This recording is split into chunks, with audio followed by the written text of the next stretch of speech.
My name is Ashley and I currently live in Las Vegas with my two Shibas, one granny, and one fiance. The one who originally taught me how to play poker in the first place, he took second in the main event. It was an explosion of excitement for me in terms of poker.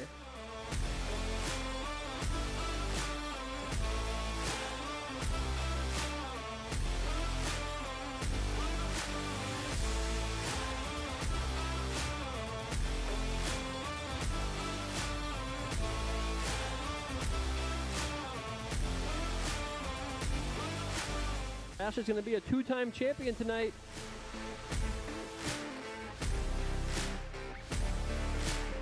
And what a year it's been for her, taking down multiple poker tournaments.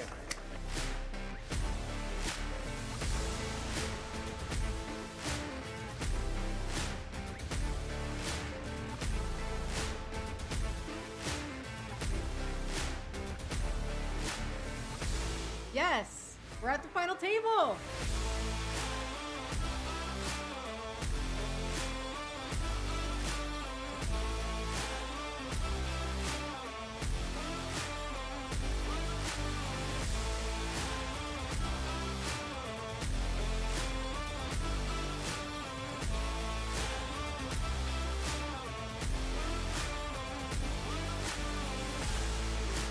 And Ashley Sleep is your run-it-up Reno 9 champion. Oh my god. Is this real life? Hello, everyone. I have missed you guys. Hope you guys can hear me and that I know how to do this live stream thing still.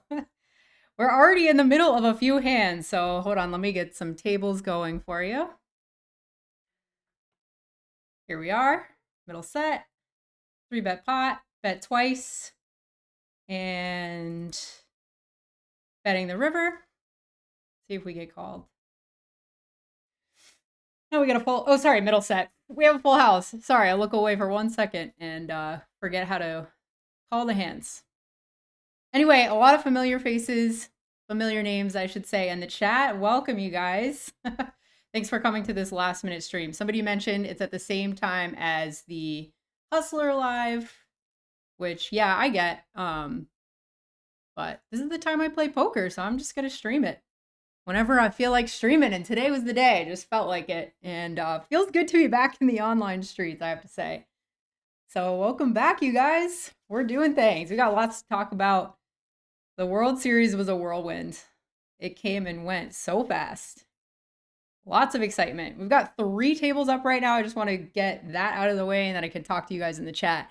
We've got some random $11 tiny stakes bounty. We've got the normal 218 blitz where we just had a full house. Then we have a $99 super deep stacked, which I have yet to load up in the tables, but I will get that going now, actually. Let's see. 1 second while I load this.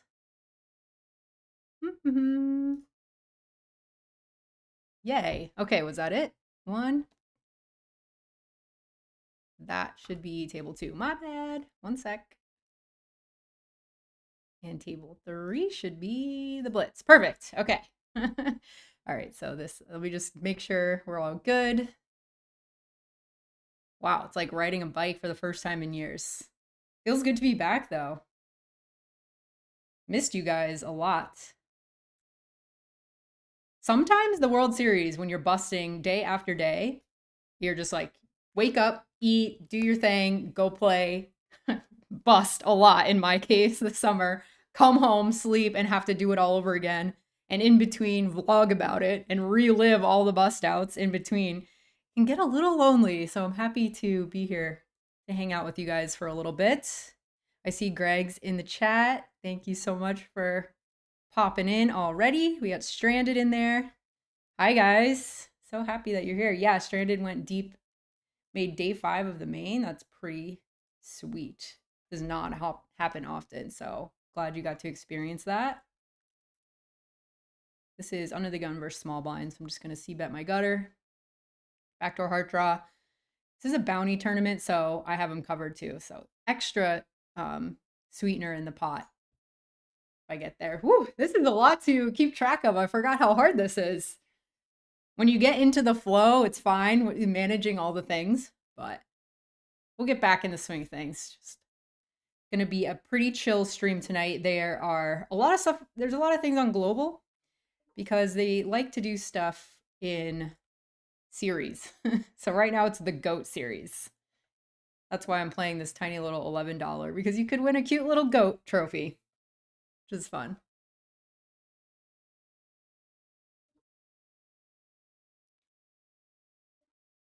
We have gutters everywhere. Wow, he bets almost pot, so I'm just gonna let that one go. It's a pretty weak gutter, and people betting huge and bounties tend to have it a lot more. This is a 5-way pot. They made this blitz 200 bigs deep, or sorry, double the starting stack and double the reg time, which kind of stinks because I really like global for its 1-hour registration periods. That was kind of the bonus for me to be playing these, but that's okay. They still end in about the same amount of time. It's just that people can buy in a little longer. Yay, hey Chad. Chad was in the latest vlog.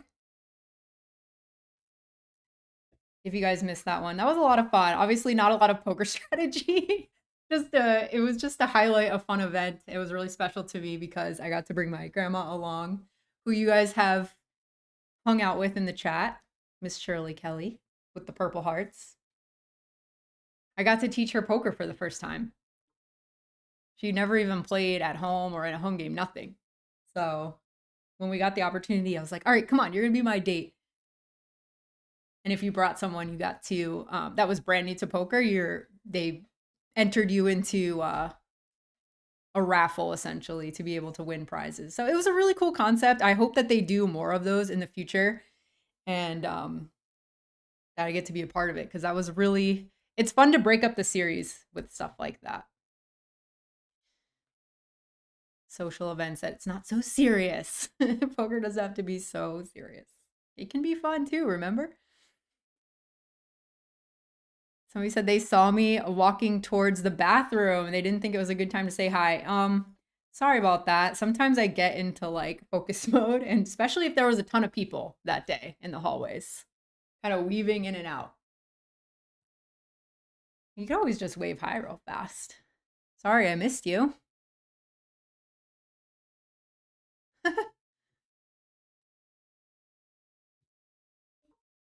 Bobby the Welder. Hey guys.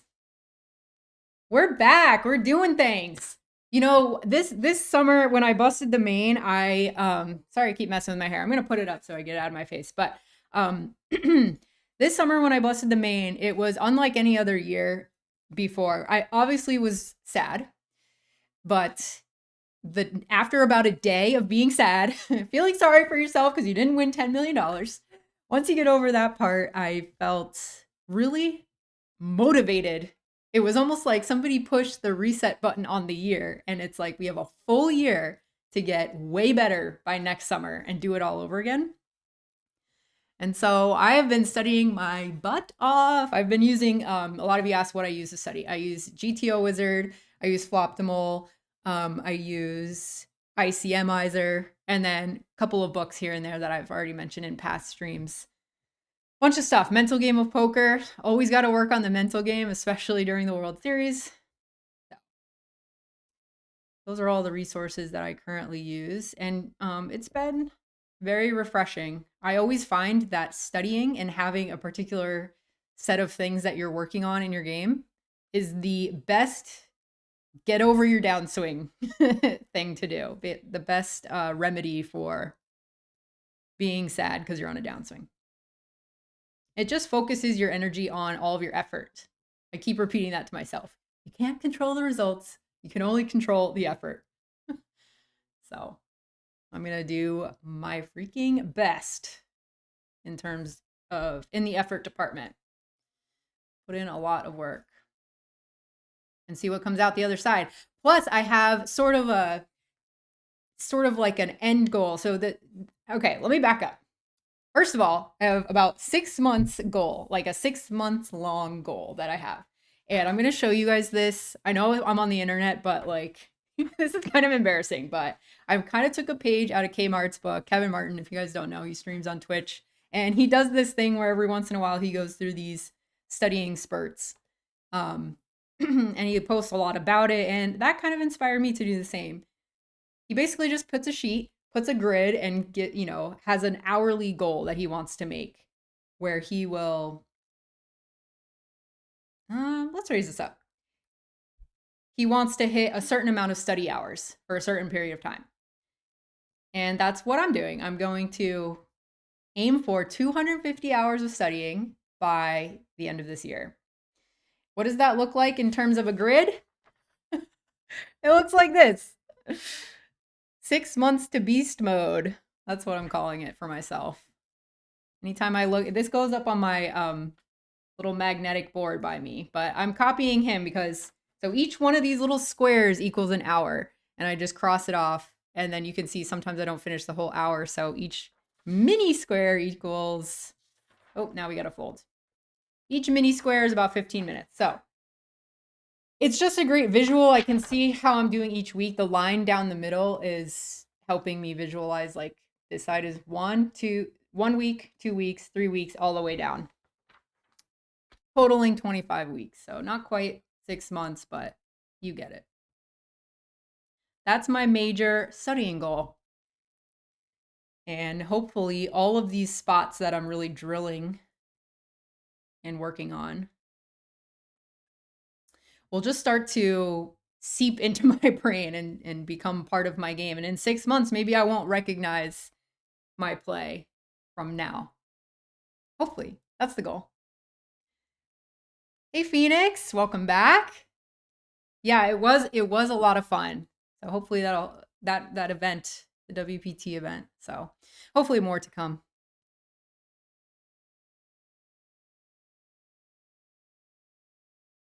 Yeah, AJ, exactly. Good to be reminded that poker is just fun. It's a great game. Okay, so on the goals note, I also have another one. Wait for it. We have got a second sheet. Volume goals. And then this one, 6 months to become a crusher. Sick of busting things, okay? This is what inspired all of these goals. But this one is very similar, except I'm aiming for, it may not sound like much to you guys who play full time, but I'm aiming for 30 hours a week for the next 25 weeks of playing poker. Why is that number seemingly low? Well, I also make vlogs and we want to fit in a vacation here and there. So 30 hours a week, I think, is still pushing myself, considering I spend 20 to 30 hours on vlogs every week. So, yeah. Now that I've gotten all of that word vomit out, how's everybody doing tonight? Yay, we got Gran in the chat. I didn't even know you were home, Gran. She's been out all day, so I didn't know. Randy B in the house. What's up, guys? Hey, Bobby. Sorry if I missed you guys, missed your messages during that rant, but I just wanted to fill you in on what's going on. I'll talk more about that probably in like a future vlog. Let people know what's going on. It's a total mind warp to play for so long. Have zero results, essentially. But when you look at it, I think I played 25 unique events, and that's including some online bracelet things. And maybe fired like 30 something buy-ins total, so a lot of rebuys. They really get you with those turbos. You can fire a lot of bullets, and I had amazing tables. That was the most frustrating part, is having amazing tables where if like you could get any momentum, you were gonna take it and run with it. So that was the hardest pill to swallow, was that everything else was set up perfectly. And all you needed was some hands. Just to connect with the boards one time, one day. Okay, well, we popped the nuts. In a bounty. The bounty in this one is very small. It's only $2 in an $11 buy-in. So what did we start with? 5K in chips. So it's only about 1K, no, a quarter of the chips. So it's a little more than 1K, like 1,300. We are raising it up. Let's go.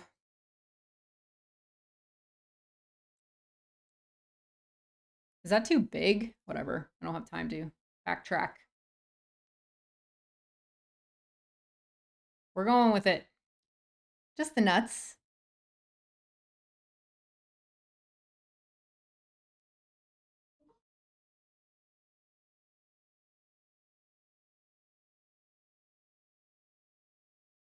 Hey, Steven. He said, new viewer. What was your first poker experience that convinced you it could be a serious venture? Well, it wasn't really a first poker experience, but I mean, at first I definitely didn't think I could take it, or I thought I could take it seriously at first, almost right away. You have that sort of beginner's, you think it's going to be a lot easier than it really is when you're first starting. Like, oh, and then you take bad beats, like you have like the mental game issues that come up, and if you're on a downswing, all of that stuff is a lot harder when you're in it. And so I thought that I could take it on right away. And I was, just barely knew anything about poker at all when Jesse, my fiance, was teaching me. So I was a little delusional. And once I became more aware of what I didn't know, then I started to lose a lot of confidence. And I felt it was a little overwhelming to learn all of the info and essentially what I felt like was catching up with all the good players. So then it wasn't until a couple of years ago, actually, a full 8 years after I first even learned the game, the hand rankings, that I thought, you know what, I can do this.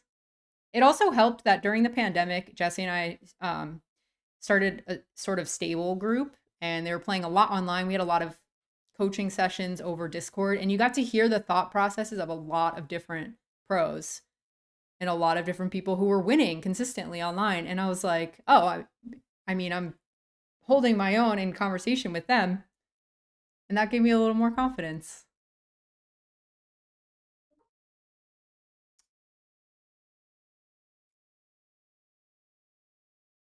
So basically, just a couple of years ago, where I really felt like, okay, I'm going to take this seriously. And then it took a full year after that to fire up the vlog and be like, okay, I still didn't make it happen this year. So really going to hold my feet to the fire and force myself to get better, or else I'm going to have to just show people all the time how quote unquote bad I am. So, okay, we flop top set and we get led into in a 3-bet pot. Interesting. Just gonna raise, protect that. I'm surprised he didn't just go with it.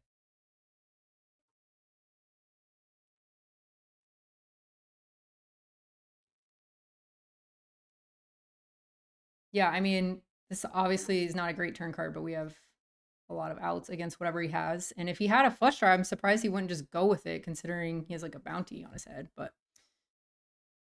okay. I forgot this is an $11 tournament. I'm not used to those. A7 offsuit.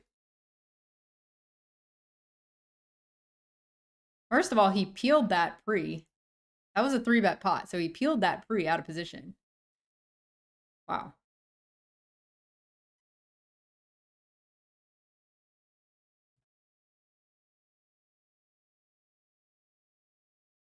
Hey, Zarina! She's in the house. How's the vlog making going, Zarina? I see you pop up on my Instagram every now and then, so you're out there. Hope your summer is going good.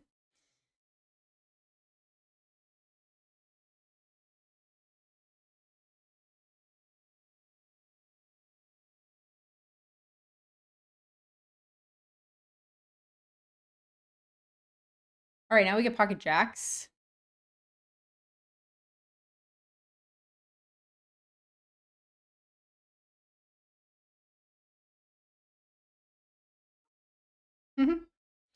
Thanks, Anixia. You are very sweet. And he covers me and could just jam. What do we do here? Maybe I'll just flat and see if somebody wants to get frisky behind. They've got like 30 bigs. Maybe that's terrible because they I forgot in a bounty you want to be a little bit tighter with your shoves because people are going to call you late. So maybe that was overly optimistic that somebody would shove behind. Sometimes you just justify things after the fact to yourself because you don't want to do the other thing. Overpair, three-way pot. He's betting third of the pot.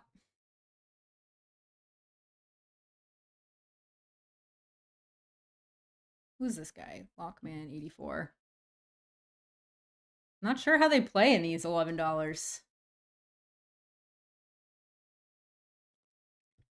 Yeah, so all of you guys talking to Granny, can you guys give me some tips on how to teach new players the game? Because I'm going to bet this.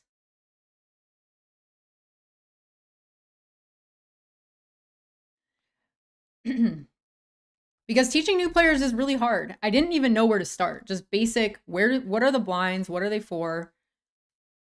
You know, I know there's groups like Poker Power who got that dialed down. They know what they're doing in terms of teaching beginners and where to start. Actually, one of them told me, one of the teachers from there told me that they kind of do mock games. So they'll sit down with, fake chips and kind of go through the motions. It's the best way for people to learn. Or they'll deal them. Oh, that was a cool one. She said they deal them one card.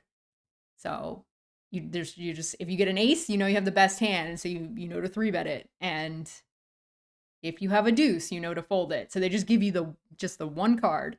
And then slowly they'll give you 2 cards. But it just gives you the idea of, okay, my hand I think is better than yours. Do I think you will also call just with the one card? I think that's a cool idea. But if you guys have any videos, YouTube links, or just like free info so that I can kind of post that next time we do one of those games for people to watch before they show up to the game and then make them feel more comfortable, let me know. Put it in the chat. And I would greatly appreciate that.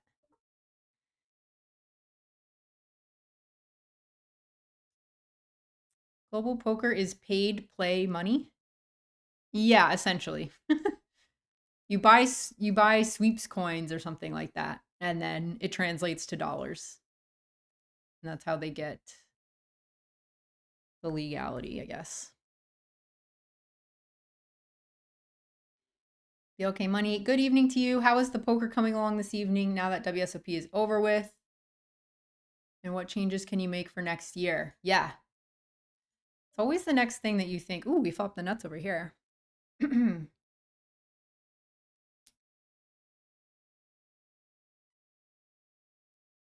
Maybe go a tiny bit bigger. But I'm going to be c-betting that a lot against the big blind. Should probably raise bigger pre as well since we're 200 big blinds deep. Changes I'm making to my game, I'm making changes all the time with all of this studying. But let me see. What changes can you make for next year? I mean, a lot of the changes that I would make for next year, this is 4 ways. I'm going to just check. We're good a lot, but 4 ways. People have pairs. Don't want to overplay ace high in such a multi-way pot. Next year, more focusing on the content organization side of it. That was really hard to keep up with and to produce like the high, as high a quality, especially because a lot of people in the content creators Discord channel were talking about how viewership goes down in the summer. Most people are on vacation. They're not doing their typical show up to work and watch YouTube while they're on their lunch break or whatever. So a lot of vloggers, their viewership goes down in the summer, and sometimes it can be a little bit disheartening. So I was just trying to make content twice a week. We fell off a little bit. I think we made like 6 a month, but yeah. Just getting that scheduling down and maybe hiring some extra help just for the summer videos would be cool. But it's hard. It's hard to justify because you get less views in the summer. So I don't know. It's good to have open communication with all the other vloggers and just bounce ideas off of each other. If you got, we did that Greg meetup game. That was really fun. What am I, big blind?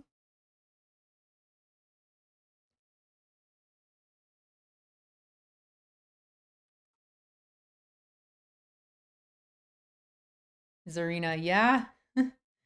Wow, when he bets so big, I'm just going to relinquish. I might check raise that, or at least check call it if they bet smaller. But it's pretty simple. In poker, when they bet bigger, you have to defend tighter. You just don't have to be as wide when you're defending. King 10 off, close but no cigar. Serena finished her third vlog. Took you a month to finish. Yes. What are your tips with being more efficient and getting those done? Whew. Yeah, the process of vlog making, I actually ran into, I don't know if you guys have been following since back in January, but those of you who saw a Brado and meetup game at the Aria, this is a lot of vlogs ago. There was a guy there named Leo who was a train conductor, and he wanted to quit his job and become a poker player / vlogger. And he was at our table, and he was really friendly, so fun to talk to. I was at the same table with him this summer. The very last tournament I played. It was crazy to see him again. It's like, hey, how you doing? He did quit his job. He did attempt a couple of vlogs, he said, but it's just so much work. He was like, I don't know how you guys do it, and just like hasn't really produced one. But I think it's good for him to get the poker part down first, since he's kind of trying to do it all at once. But tips for getting more efficient, I would definitely come up with templates if you haven't already in your Google Drive or your hard drive. Come up with templates that you do for every single vlog. But you know, you're only on vlog 3. It's hard to make a template when you're that new. So just keep producing, and you're gonna figure out what your workflow needs for yourself.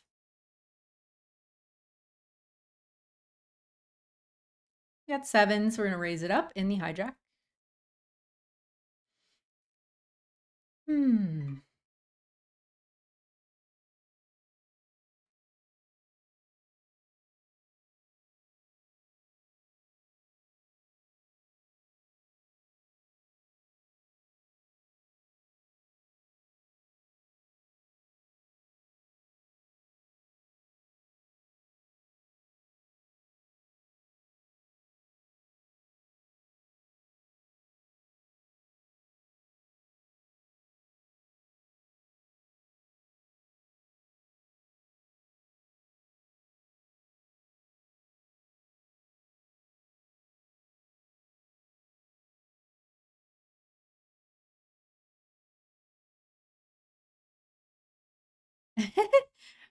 Brandon said, I think it's good when I asked about teaching somebody the game that's new. Brandon said, think it's good to just play a little and suck a little on your own before getting too into details. Haha. Yeah, exactly. Everybody had to go through that part. You remember that. I'm still going through the slightly sucking part. No. I get it. I get a lot more. You just don't realize until you've gotten there. When you look back and you think back, if you knew how far you had to go, maybe you would have given up. But that's the whole journey. That's the beauty of it. It's just plugging away little by little. This guy 3-bet me out of the big. Pretty, kind of a standard size. He could even go bigger. If I had ace 5 or something, maybe I would 4-bet and get a little crazy. It's so weird that they have these super deep tournaments now. You don't play a lot of tournaments where you're 100 to 200 big blinds deep for over an hour in an online tournament. So it's really fun because a lot of tournament players don't get that practice, including me. good to get that practice. I've been studying for some cash games because I want to make some cash game vlogs and just switch it up, stop being at the turn. And there's certain software that it's just your ranges have to be so tight pre-flop. I can't stand it. I'm like, how do you guys play cash games all the time? You have to be so tight to play it, quote unquote, correctly. Obviously, you can make adjustments to people that are, not going to squeeze as much behind.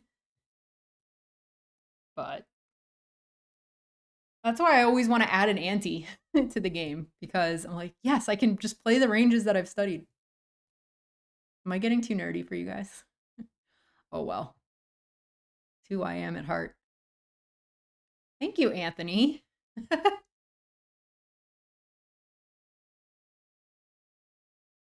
Wow, thank you. Really appreciate that, Mr. Anthony Jenkins.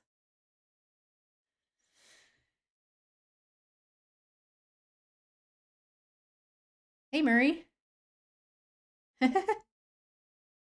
Mitch, if only I knew, we could end her relentless tweets about it.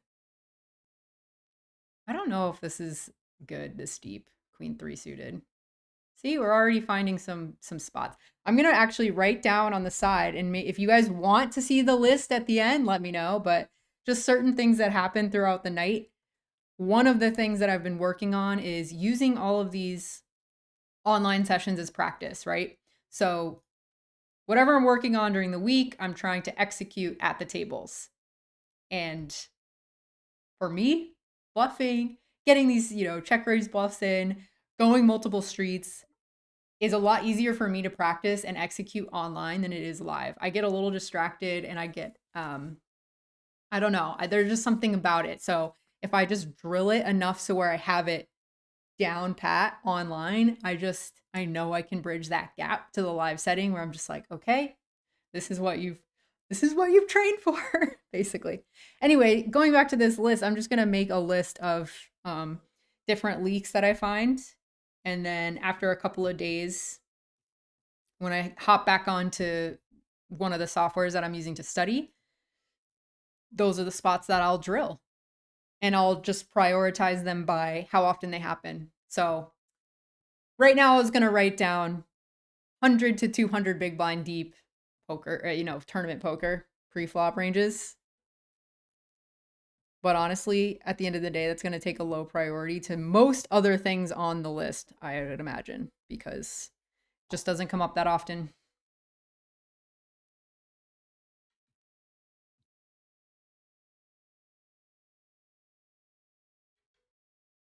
Opening ranges, 200 bigs deep, and overcalls. Right. So it's good to study. It's not like I'm studying to try to memorize, but it is nice to know what my baseline should be, and then I can kind of deviate based on how the table's playing. One of the cool things, speaking of mental games, somebody put in the chat about mental game is so important, and I agree. I agree totally. It's hard though. It's hard to really measure that and track your progress with your mental game. But one of the things that I love that Jared Tendler writes in his book is about oh my god, I just lost my train of thought. What was I just talking about before? Ooh, now we're gonna raise down here. Oh yeah, so pulling the trigger on bluffs and stuff that you do in game, that's scary. Oh yeah, so a lot of risk aversion. If you have high risk aversion, especially when you're learning and you don't want to pull the trigger on certain bluffs or whatever, being able to just tell yourself you're going to bluff every spot that you think is correct today. And then if it's you were just trusting your gut or whatever, it doesn't matter. Or if your thought process was flawed, now you have something to study. Like, you know what you don't know now. Does that make any sense? So essentially, if you're never bluffing because you're scared, then you have no way to improve on those bluffs because you just never bluff. So if you just start bluffing as much as you think you should, and some of them don't work out, take note of that while you're playing. And then you can come back and review like, oh, on this type of board texture or this stack size or when somebody checks back the flop, I tend to overbluff. So now you have something to study and to work on. So I'm trying to look at it like a nerd. Like, what are my analytics? And then I can just pull that apart and then put it all back together again. And hopefully in 6 months, I'm a way better player.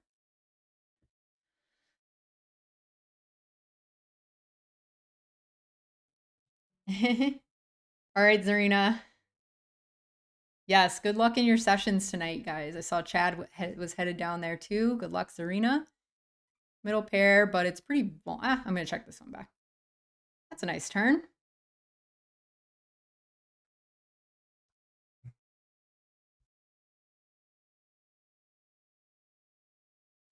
And... I'll check again. Kind of a middling, medium strength hand. So he probably would have thought a little longer about a 5. Technically not really supposed to bet river when check 2 this small, but we're kind of exploiting a little bit, hoping to get called by like a 6 or something, or a 4.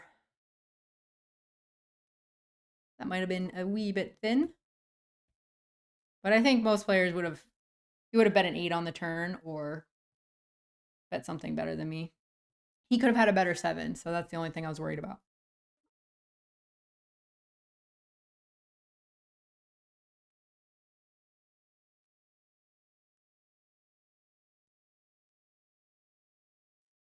And BLK Money says, maybe you should, I don't know where you live, but maybe you should let Granny join a poker league. And that might be a free league. And then she could learn that way in a very friendly and mostly non-judgmental environment. Yeah. I don't know, Grant. If Granny's out there, she can let you know. But I think she enjoyed it because, you know, like we were all there. Like she knows my friend Nellie. I obviously was there helping her. So I don't know if she enjoyed it enough to like really get into it by herself. To go try to like play on her own. But she can let you know. I know that she had fun with all of us there in like that event. So it could just be a one-off thing where she goes to meetup games or something that are fun. It's cool to work your brain like that. Learn a new game, that's for sure. All right, I'll check this one.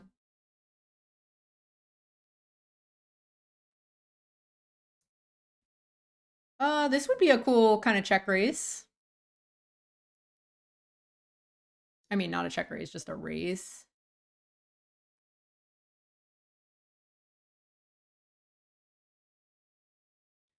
Throw it in. Let's see what happens. People tend to get a little stubborn blind versus blind, so we might not get it through. All right, well, it worked. Just with the 2 hearts and we have so many backdoors on that flop. King, king, 10. We could bet on a queen. We can bet on a 9. Probably not an ace because we're not repping much. A heart. There's a lot of stuff where we can barrel on the turn.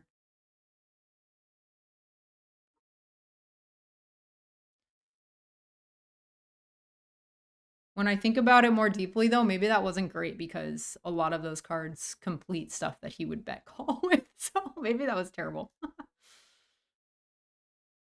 Blind versus blind is hard because a lot of people don't study it. And so if you know they're well studied in those spots, it's easier to kind of give them a range of hands. Like I think he would have raised pre with queen jack suited, for example, or something that really smashes that.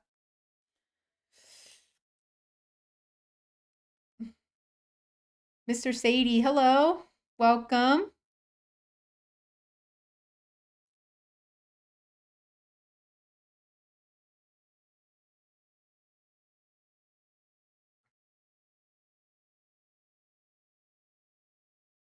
Three ways, I'll just check that back.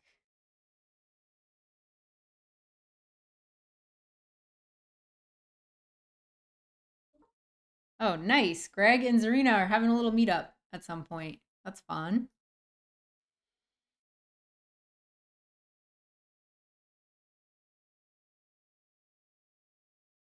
This is great because now that we're super deep in all these tournaments, I can kind of play all of them, but not be totally bogged down. I still have enough attention for you guys.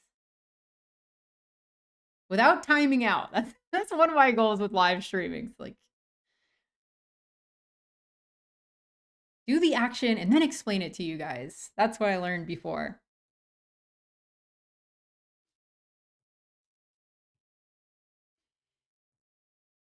Donald, global is legal in every state except Washington, I believe. And also there's parts of Canada that it's legal, just not. Oh gosh, all the Canadians in the chat can help me out, but not the like Ontario region, so something like that.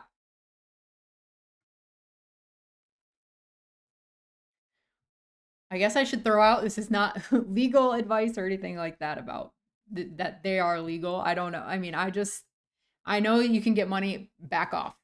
So that doesn't make them legal, but they claim to be legal on their site. If you look up their FAQ page. So there's that. And they've been around for quite a few years, so I don't know.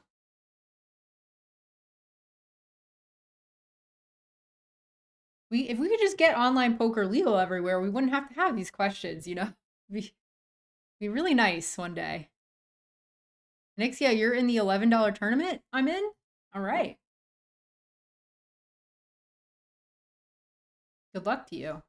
There's a bunch of people in that tournament. It's a big one, right? Let me see how many are in there. 1,000 players on a global tournament. It's the trophy, man. I want the trophy. The only reason I'm playing it. How sick would it be to have an actual GOAT trophy?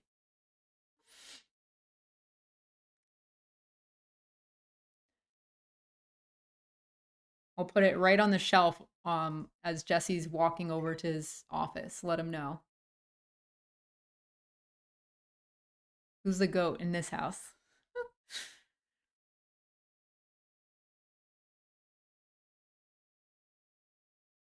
Thanks, Mitch. Thanks, Stuart. Well, if you're talking to me, Stuart, I don't know who you're rooting on, but I love the support you guys give each other in the chat. That's awesome to see. You guys are awesome.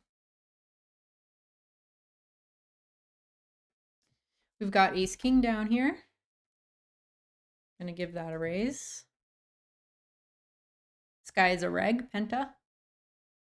So we'll see what he's gonna do.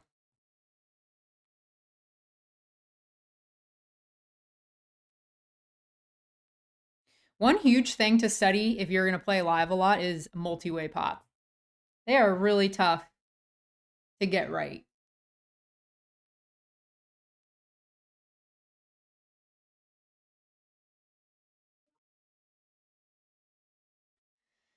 So, hijack versus... I think I can go big on this one.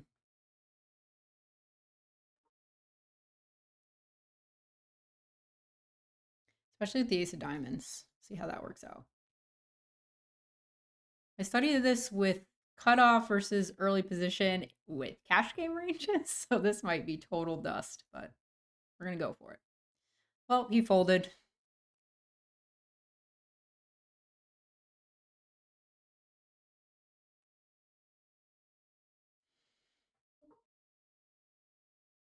Yay, Alexis from Hawaii. Thanks for the good luck. I got this shirt in Hawaii. Slow yourself down. It's in Hanalei Bay. Hanalei. Probably shouldn't say the bay part. Let's do a small c bet on this one.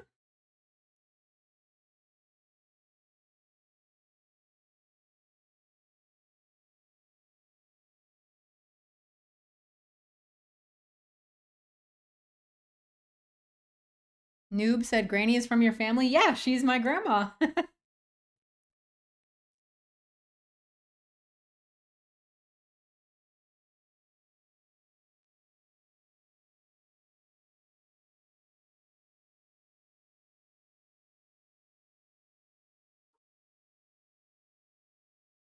Hi, Oscar. Oh, wow, all the way from Alaska.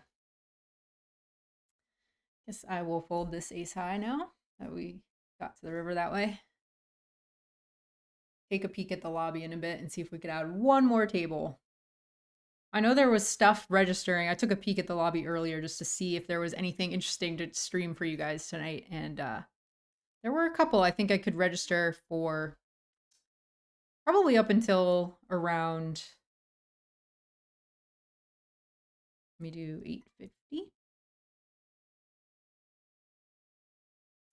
Around 7 o'clock tonight, so. Ooh, we almost missed this $33 bounty. Let me add that. Could also get a goat trophy.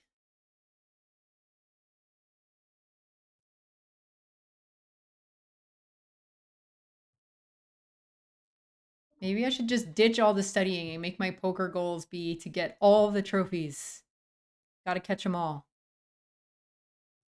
All the global trophies. I don't have any. Well, I don't put in that much volume on here, but I have friends that have like every animal.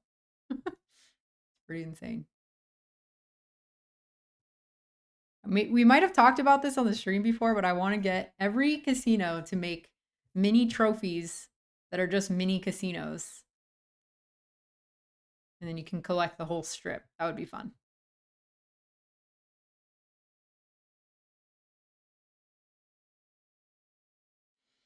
This is the Goat 04. Okay. So that'll be table 4. Okay. So this is our newest tournament. We have 4 going right now at the moment. 2 low buy-ins, 33 and 11, and the other 2 are the 99 and the 218.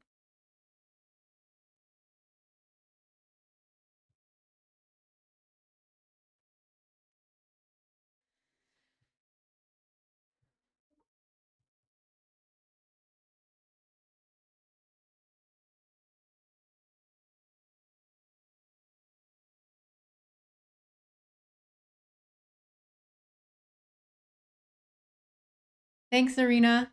Good luck tonight.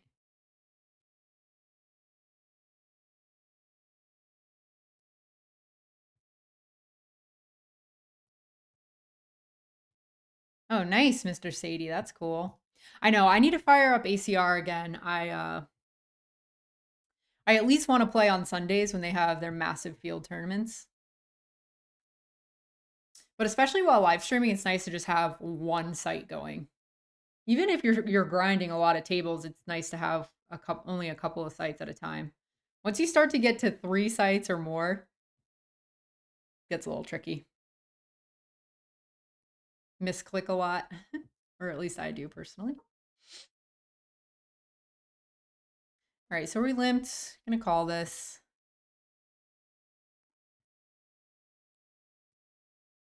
That's quite the flop.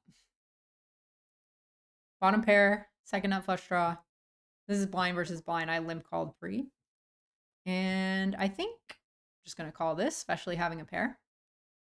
Even queen high sometimes is good here. So I don't really see the point of raising.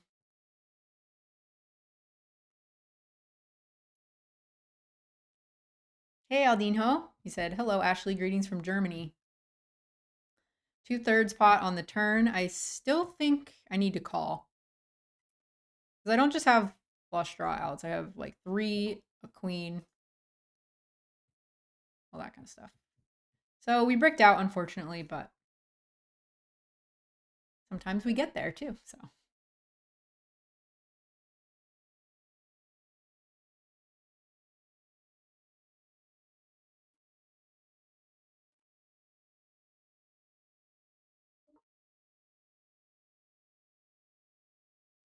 Gonna let him have it. Unfortunate. Phoenix, the goat trophy would be a fun channel mascot. Yeah. This is another blind versus blind spot. It checked all the way down to the river. I get snap called. Unfortunate to get snap called because you always think, man, I guess I could have got more. just trying to target ace highs. That was another one that I got raised pre. So I limp called that pre. All right, down here we have 9-8 suited in the small blind, defending against the +1 raise.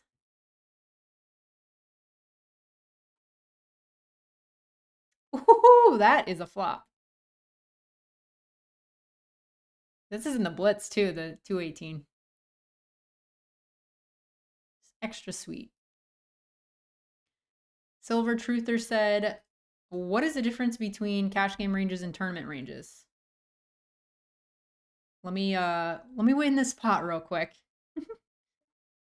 So I can't go too large because we're 3 ways. I technically couldn't really go this large, but kind of just cheating up a little bit because people will still call it 10. They're not gonna, they might, ooh, not a great river. That's for sure. I wonder if I should turn this into a check call. Let's see.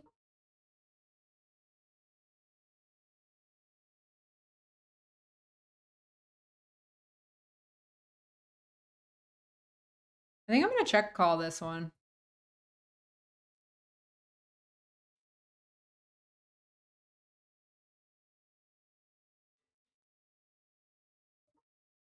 You could definitely have king queen. You could definitely yeah, I mean, it's interesting that he value bet. I mean, yeah, okay. Fair enough. You have to think about that one for a minute. Cash game ranges and tournament ranges are different because of the ante. So when you throw in the ante in there, it adds extra dead money and it changes the game. It changes the pre-flop ranges significantly, dramatically. Like it's nuts when you look at all this software because you just don't have, it's as if pretend there were no blinds in poker at all. Like just take out blinds. Nobody would ever play anything but aces, right? Because there's nothing in the middle to be fighting over.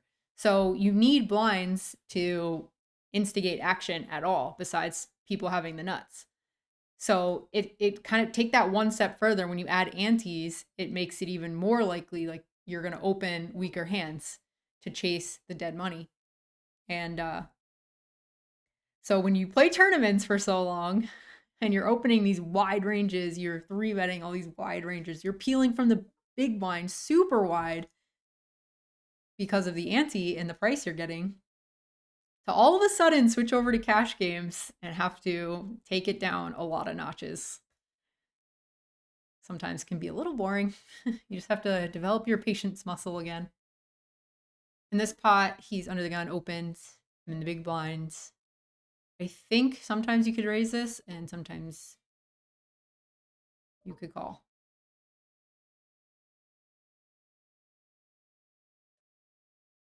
Paired boards are really fun to work on with getting check raises in because you can check raise a lot of paired boards. So be careful if you're playing someone really good. You go to c-bet that paired board. Be prepared to battle.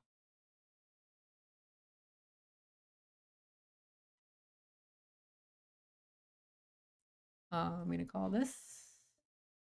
Sorry, I have aces in another table, so I was not paying attention.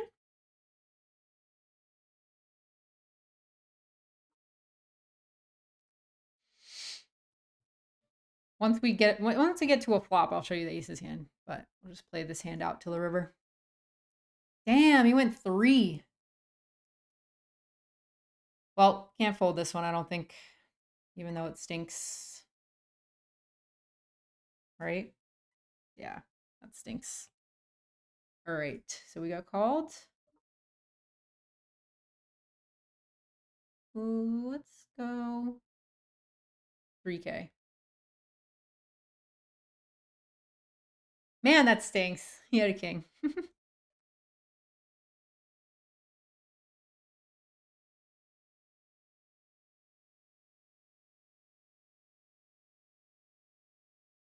Hey, Crazy. Said, welcome back. We missed you. I missed you guys too. Thank you for the welcome back. It's a whole nother world to play live every day. You're kind of just like in this weird zone where you're just like, on repeat every day. Feels like Groundhog's Day, almost like go in, play the tournament, bust the tournament, go home, regroup, remotivate yourself, do it all again the next day. You know, just it's fun to be chilling at home. Maybe when as soon like once it starts getting a little later into the night, we'll have the puppies hanging out in the background. Different speed playing online. You get to actually run deep in stuff more frequently because you just get to play more tournaments.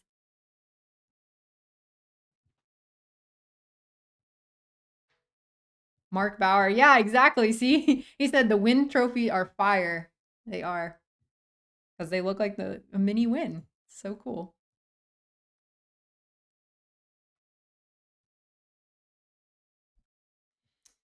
He said, I would definitely enter more things to win a mini Aria. Yeah. What would be the coolest casino trophy to have? Like, what would everybody want to win?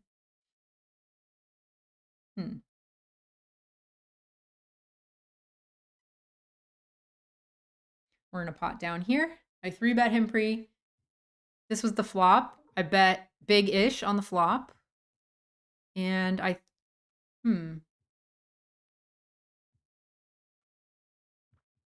think I might overbet jam this turn. Supposed to 4-bet ace king pre. Dang. He had a straight draw and got there. Yeah, so you overbet the turn for that reason, to protect against all of those draws like that. Obviously, he has a really strong combo draw, so he's not going anywhere, but other flush draws would fold. And if they do call, you get maximum amount of money in there when they miss. So yeah, I could go over that kind of spot. What was that? Hijack versus +1.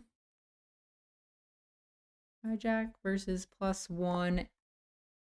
What were we to start that hand? Just going to check out how deep we were to start that hand so that I can study that.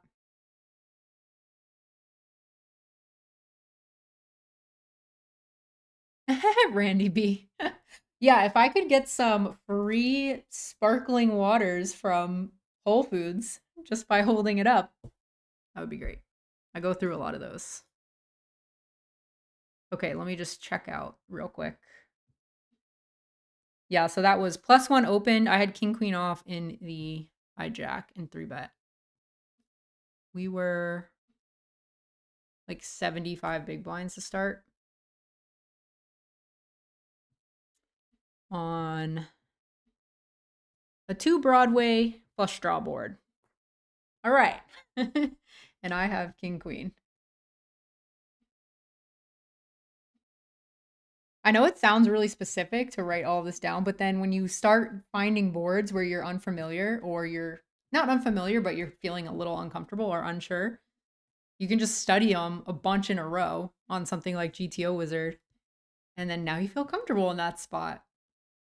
That's the goal, hopefully over time. I'll put this up so you guys know that we're on break.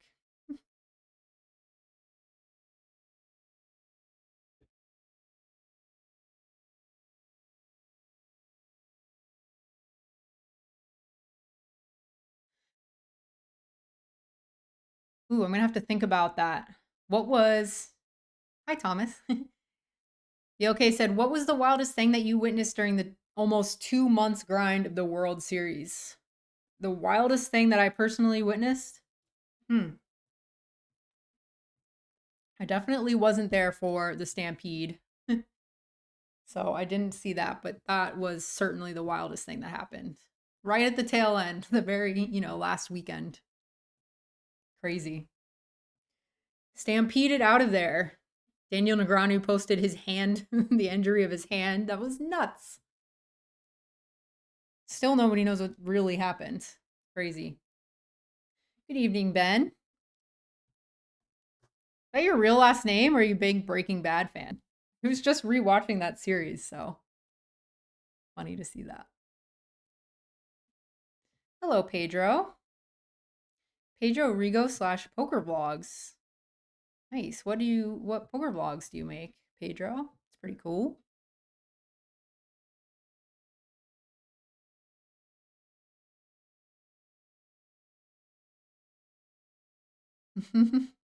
I know. Zarina said this earlier that so many Canadians are always in the chat in the live stream. Me and the Canadians, we just get along. We just want to be happy, man. If we can't be happy, we'll at least be at peace. That reminds me of John Robert. There was such a funny Poker After Dark where Phil was just like on one of those rants and he was beating John Robert out of every pot. And Jean Robert just like after 3 glasses of wine, those goblet glasses of wine that he always drinks out of, just rolls his eyes and like sadly to himself just says, "Man, just let me lose my money in peace." It was just like he's such an Eeyore character. I love Jean Robert. He's so entertaining. "Man, just let me lose my money in peace." Sips more wine out of his bedazzled goblet. It was hilarious.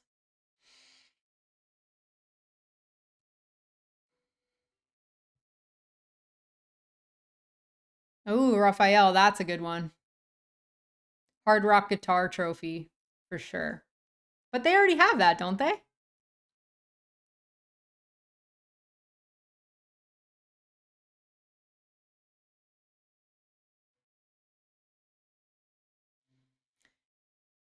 Circus Adventure Dome? That would be a hilarious trophy. I have friends that would be scared of that trophy, though, if it came with like a clown on the front. Everybody's got a weird thing about clowns. I got pocket queens over here. Small blind versus an undergun limp. That's in the bounty. So the bounty's not worth that much over there. It's about 25% of your stack. Which is only like 1K in chips, so it's really not worth much. I'm gonna go with the raise.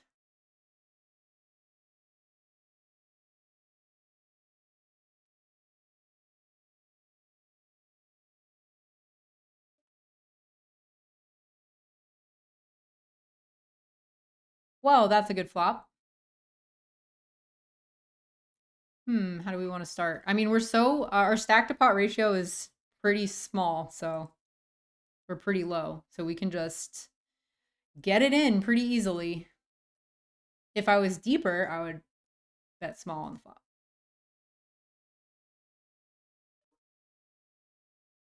Hopefully, he's got a flush.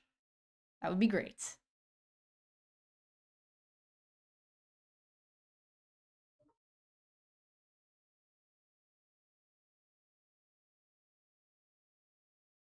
Oops, sorry. Didn't mean to slow roll. I was reading comments. Oh god. Sorry to who was that? Sorry to cool penguins. It was not a purposeful slow roll. They just had a queen and we got there. Yay. That was nice. Double up in the bounty. Got a pretty big stack.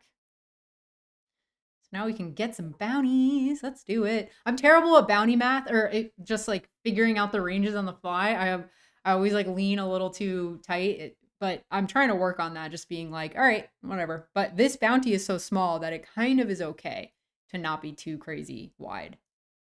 When you have other tournaments, like sometimes the bounty is worth half of the buy-in.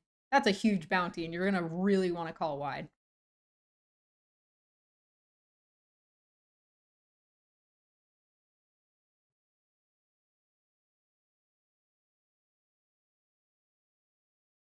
Hey, James. Yay, James from Ireland.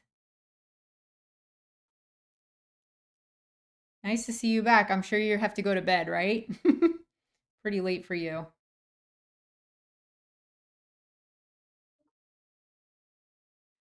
Down here, we're in a 3-way pot. I peeled my big blind. This is +1, and then small blind called. I'm in the big blind and peeled. Gonna have to check this turn card now. Wow, that snap got checked around on the turn. All right. Maybe we can win this one at Showdown. I think I gotta fold this. He's got a lot of ace-x in the small blind when he peels. A lot of ace-x suited in his range. So when he leads the river, he has 2-pair. Okay, even better. Even better. What did the guy call with? I didn't even see that.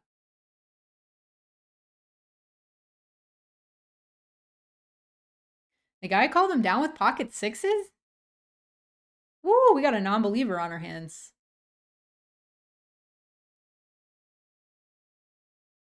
Is that what he called him down with? I gotta see this for myself.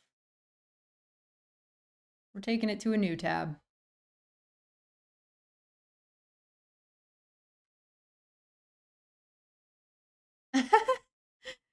Donald says, tell Global Poker we want them to sponsor you for explaining their site. That is hilarious.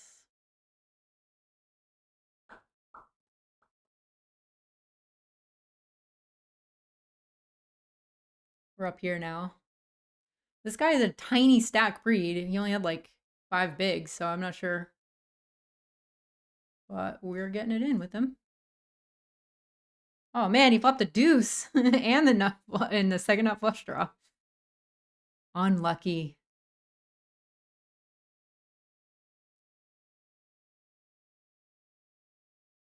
Nice hand. Nice hand, whatever, 420.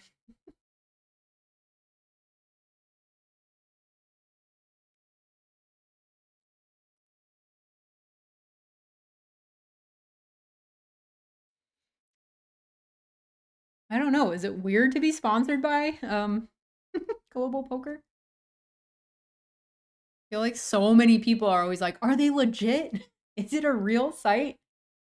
And if that many people are asking, I mean, I don't know. All I know is my own experience. We somehow got to the river. This was checked down. I thought this was kind of like middling. But this guy is a non-believer. Maybe I should have gone for it a little bit on the turn. That's the guy who called with the sixes earlier. And the three-way pot on the river, and the guy leads out 2/3 into the two of us. And he's like, sixes should do it. Those are the type of people who always have a ton of chips, so I'm not hating. I'm just saying that I will be value betting thinner against him, and I wish I would have paid attention to that earlier in the hand.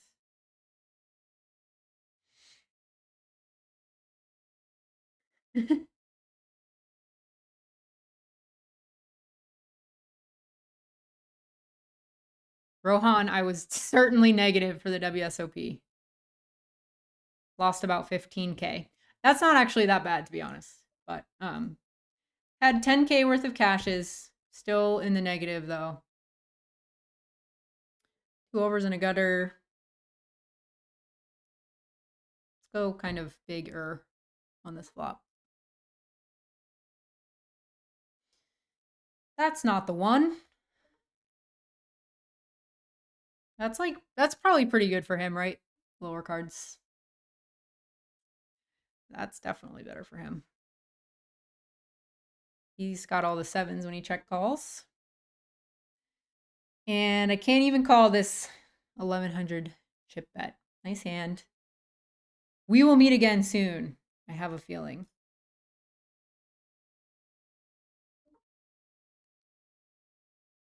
So yeah, Rohan, I lost about 15K on the series. That's not including the main event, but I sold half of the main event, so probably 20K total. A little less because, you know, let's say 19, probably the final number. So, you know, we go again. Back in there.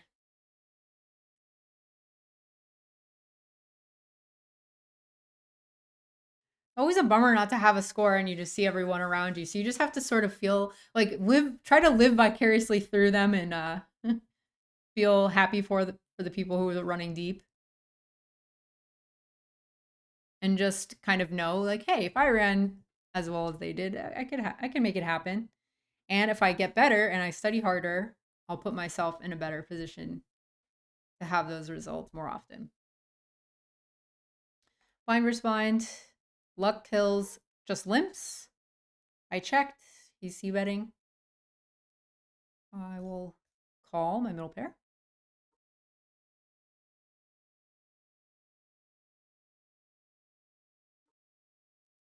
He pots it on the turn.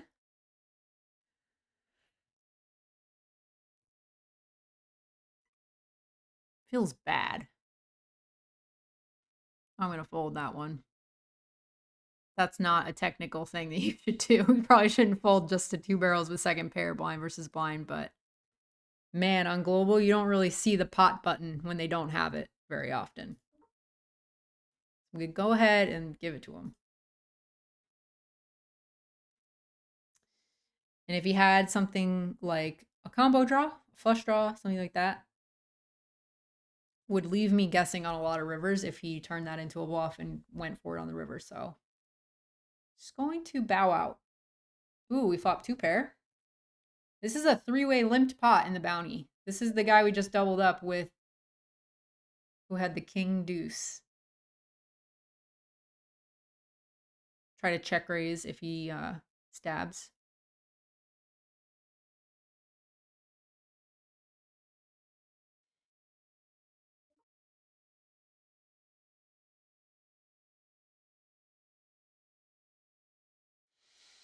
Okay, well, we're going to just go all in.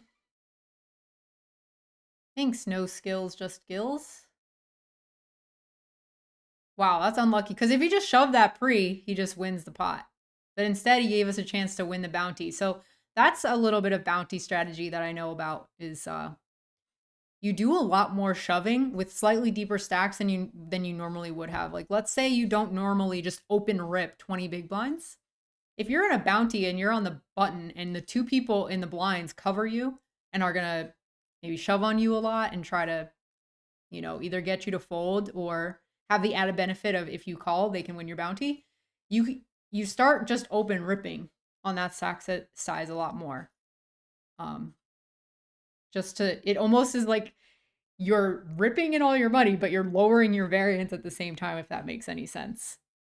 It's like the one time the aggression is actually less risky.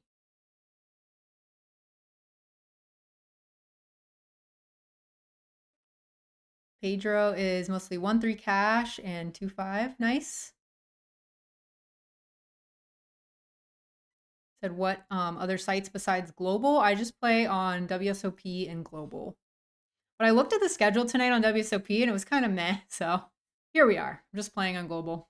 Trying to win a GOAT trophy. This is what it's come to. I can't win a bracelet. Let me win a freaking animal trophy.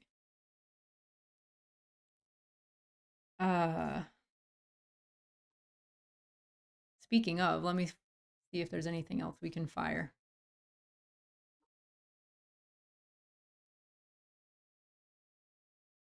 Oh, yep. The 110 just started.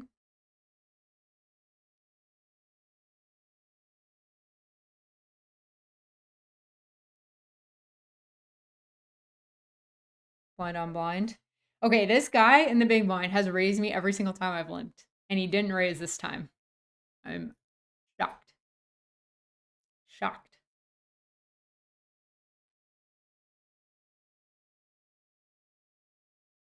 No surprise, he's going for it. He's a rag on loads of sites. I think this is also nickel 9 on ACR, if you guys are familiar. And possibly Twitter as well, so. I'm pretty sure. I'm not really in the know too much about the ACR happenings. Yay, Richie Rob! What's up? I got to meet Richie Rob in the flesh with his bright red hair. He was like, how did you know who I was? Like, how could I not know? You post your pictures and you have bright red hair. You're an easy spot, my man. Easy spot. This guy's gone 2 big barrels now. I think he's just going to go for it once I check the flop. I mean, guess you could have Jack 9. This would be pretty light, but I'm just gonna stick it in, whatever. Oh, we chop. Yeah, I was just like, man, you're really gonna try to rep like 2 pair plus when you've raised every single time I've limped on that board texture? I don't think so, buddy. That was thin on his part too. A7 off. I mean, I guess he was trying to get. That's pretty thin if he's just trying to get called by a queen. Maybe he just knew. He was in my head. He just knew. He had the read.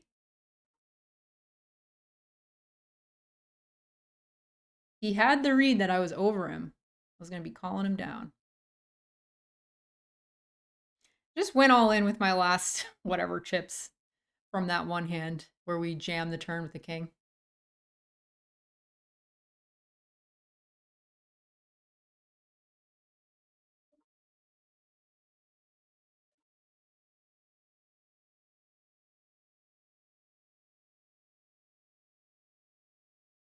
Okay, we're out of that one. Sweet, just in time so we can load up the 110 bounty. That one just popped off.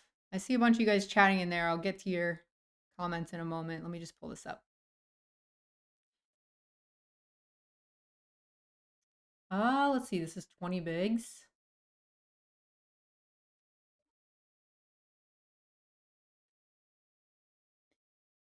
Thursday Thunder. That's what they're calling this one. Okay, so this 110, this is the example that we're talking about earlier. This is half of the buy-in is the prize pool. Much bigger bounty. It's going to change what you call off with significantly compared to that little $11 guy. Man, they're just going after it up here. I feel like Electric whatever Mayhem thinks that this bounty is worth way more than it is because he's just trying to get after it. But that was not a small shove. Well, I guess the blinds have gone up, so it's fine. Down here, ace 5 suited.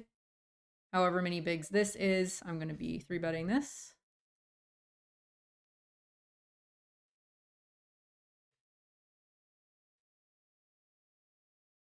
Yay, Richie Rob. He's famous. He's famous in the live streaming streets. Yeah, we're playing a bunch of bounties tonight. Tonight is bounty night.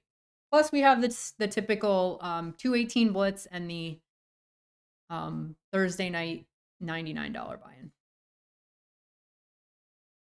That one's 8 max, so that's nice.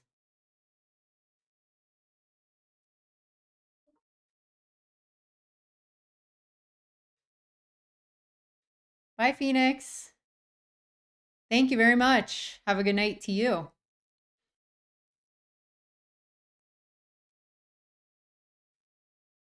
Nice, Julio. Stick around and bring the luck. That bounty was probably $2.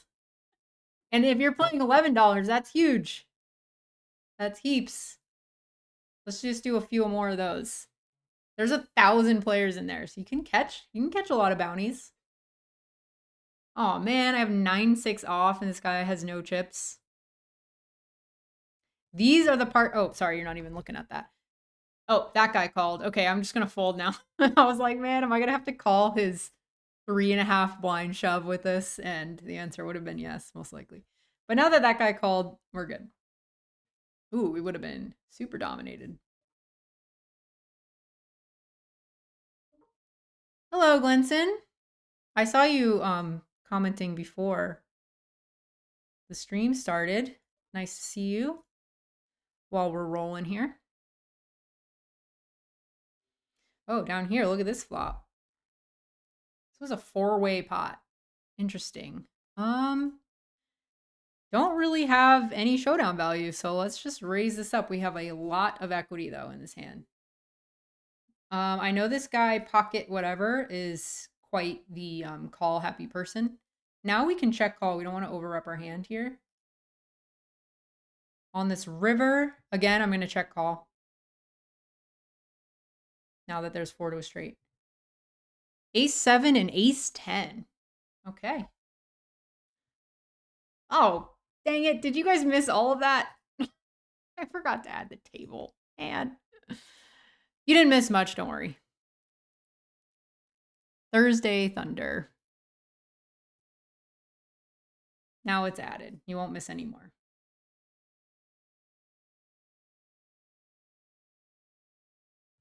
That won't happen again.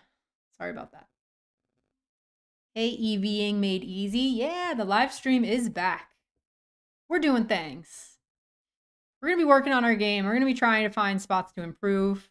Tonight we've gotten a couple of check raises and just some spots come up so far. It's fun when you're studying and the spots actually happen that you've been drilling. It's more likely to happen online with all these hands you're putting in, so that's kind of why I'm doing this. And of course, I missed you guys. I really miss being able to interact and share all these fun moments with you guys on stream. I'm not gonna lie, I was feeling a little burnt out the very last bracelet event, which is why I didn't stream it. Not the very last one, the second to last one. And I was starting to come close. I cashed it. And then, man, it was brutal. I got quads over quads. I lost aces to kings. You don't want to hear the bad beats, but basically it was brutal, and I'm glad I didn't fire up the stream getting too hyped about it early, because that would have just been like max pain. Like I was telling those guys earlier, if you're busting tournaments every day and then you have to go home and create a vlog about it and go back and forth with your sister the next few days with edits and notes, reliving the experience, it feels like you've busted 3 times more often than you actually did. So it can get to you. So I'm happy to just be here. We just do this one time. That's it. Whether it goes well or not, we're just, we're in the moment. Having a good time, hopefully.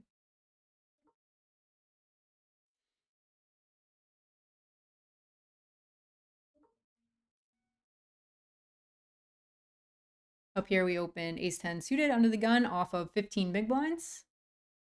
That's in the $99. How am I so short? What happened? What happened to us over there? I forget the hand that did it to us. Jesse's so funny. He's always like, how do you forget so quickly? How do you forget hands so quickly? I'm just on to the next thing. I don't know. So that's why I have to write it down, especially for the vlog. 3 ways. I'm going to check this.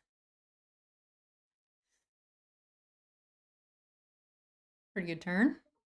Now we have an open-ended. Just ace high still. I wonder if we should stab. Let's go for it. Well, no, I'm too short. I forgot. I'm really short. I'm just going to check. Oh. That is a big bet. Gotta fold to that size, I think. Because if we hit, I'm out of position. I mean, that's like half my stack. Man, I am going to screenshot this baby.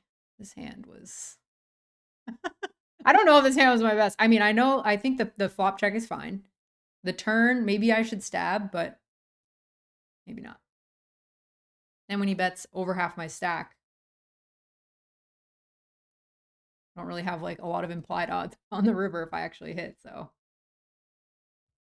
whatever. We're just finding leaks. Just gonna view all of these streams as leak finders.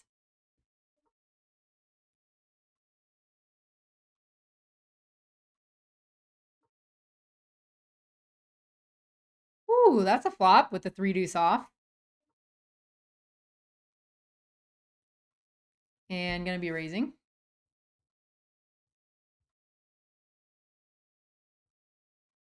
Not sure if this is the same guy we raised earlier, but I think it is, so you might just get after it. I should have raised a little bit bigger on the flop to make this less awkward on the turn, but here we are.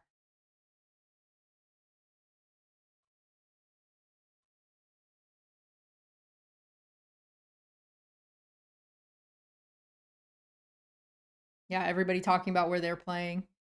Buddy Luck says, oh, he's asking someone if they have much luck online. Man, online and live, just two totally different ball games, totally different experiences. So I work with this company called Cards Chat, and it's a poker forum, and a lot of them are playing free rolls. They're new to poker, and a lot of them have asked me about transitioning to live.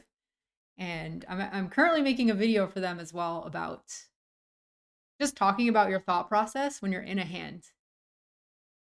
Even for more advanced players, I think it's great to sort of define ahead of time what your thought process is during a hand.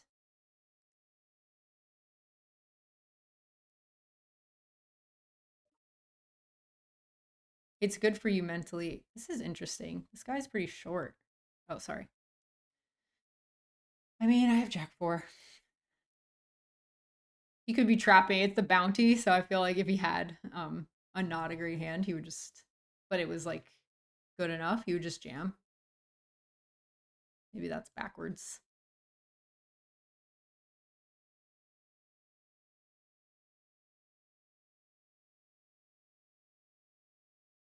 Fred said, "Is this a real money game and how can we join?" Yes, this is for real money. This is a site called Global Poker. So they have these things called gold coins and sweeps coins, but essentially sweeps coins is the real money. You buy sweeps coins and then, they call it play money that you're buying, but you're buying it. So it's really not play money, if that makes any sense. And then when you go to cash out, you just have to like verify who you are and that you're legit. And then they just cash you out. I think you only have to do that the first time you cash out. So.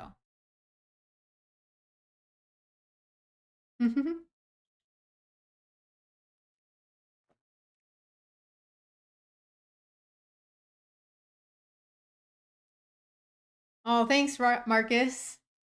Yeah, everybody is sending a lot of love for the latest vlog with Granny in it, where she was having her first poker experience.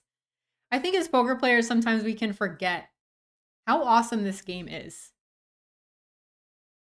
And when you go to explain it to someone who's brand new, it reinvigorates your own passion for the game. So that was a really fun for all of us.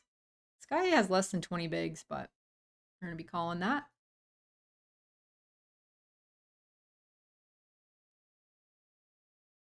Just explaining sort of the process, but then getting into like the psychological stuff when you start to learn more and more about it. That's always really fun.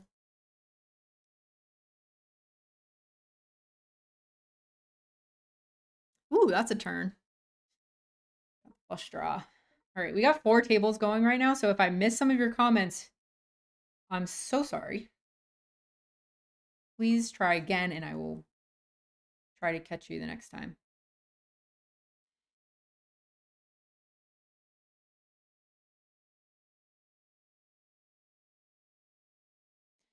EVing said he was playing too many hands. Yeah, you guys are going over your own leaks. Man, this is like 4 ways, or else I would probably...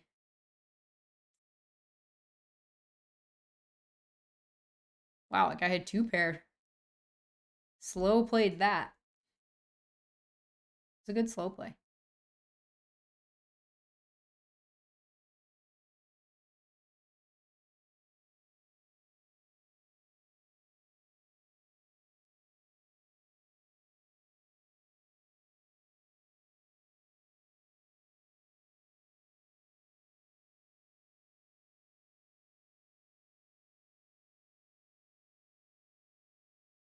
Frosty Nug Farm says, I find live is way softer than online. In my area, that's how it seems to be. Yeah, that's most places. And it makes sense, right? I mean, if you're playing online, you're getting in a lot of repetition, you're getting in a lot of practice. So the more you practice, the better you're going to be. But these sites that I play on, Global and WSOP, in particular Global, I have to say, kind of play like live.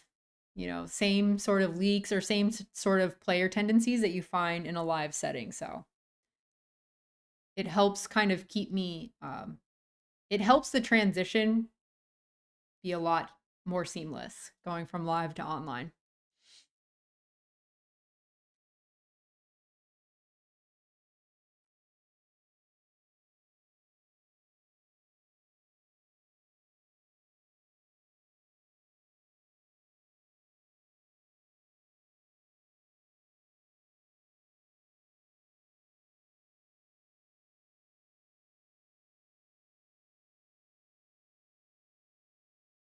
Mhm.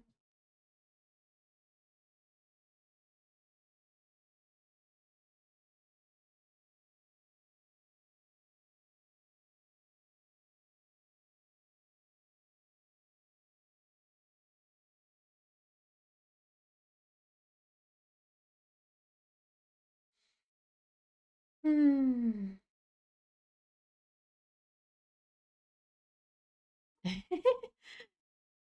I have no note on him. It's just he's very snappy. Snappy with his actions. Okay, you got it. Can't you call you down with the king high on that one?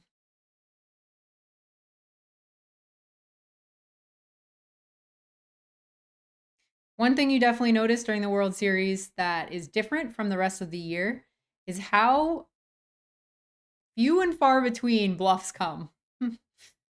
People just are not bluffing that much on the rivers, especially.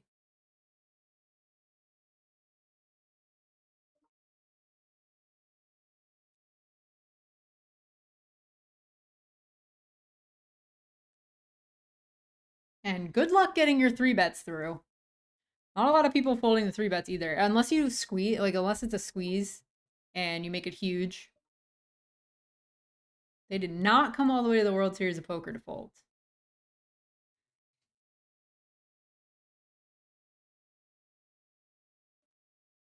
Which is great when you're connecting with the boards and trying to get value. I think this is a fold when we were four ways. And there's two flush draws. Another blind versus blind battle with this guy. He limps. I check. I only had 15 bigs to start. If I was deeper, I would probably turn that into a raise free. Just pot on the turn. Wow. He did this last time as well. He's probably going to slow down if he doesn't have it on that river. Do we turn this into a bluff? Is this too good to turn into a bluff? I don't know. He had a 7. What the? Okay, well, we know his last pot size bet when I had second pair. Probably wasn't much.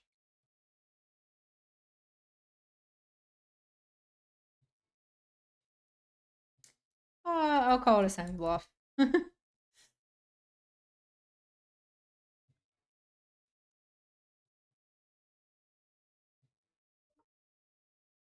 mean, the crazy thing about global software is that you have to always go check the lobby to see payouts and all of that information. Actually, I think maybe most sites do that, but it's what am I trying to say here? No, that's not true because most of the time, like on World Series, in the bottom corner, there's always like an info tab and it tells you how many people are left. And so you know how close you are to the money. And they do hand for hand. That's what I'm trying to get at. Global poker does not do hand for hand. So you just never know if you're on the bubble. You always have to go check the lobby to make sure that you're not just on the bubble somehow. I guess it's not too much different than the other sites, but it does sneak up on you if you're not really paying attention. If you have a lot of tables going, it's really tough.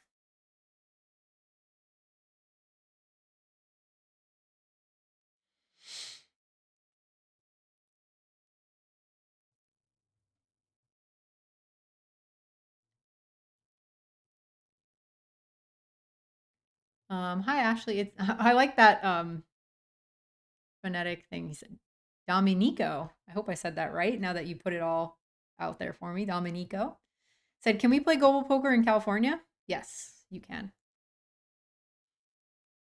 Queen 9 off, kind of light, but this is a big portion of the big blind stack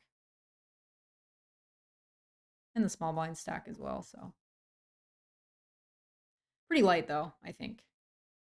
What do I have? 10 bigs cut off. No. Come on, 7 or jack. Dang it. Yep, a little bit light on that one, but I was just trying to get it done. Oh, this guy shoved 15 bigs under the gun. Yowza. Just open ripped.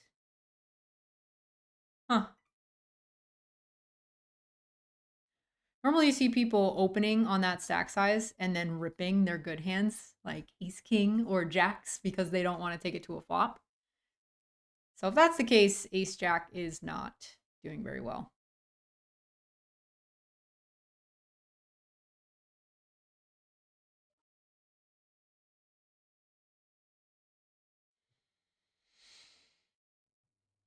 Takoki, thank you. Have a good night. Ah, raise. No timing out today. I don't think we've timed out yet so far.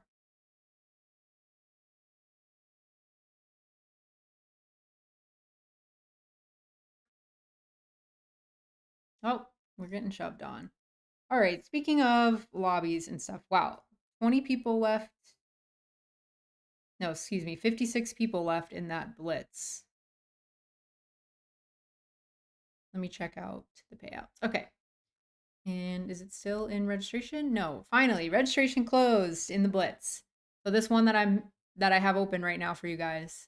4,400 is first place. That would be very nice.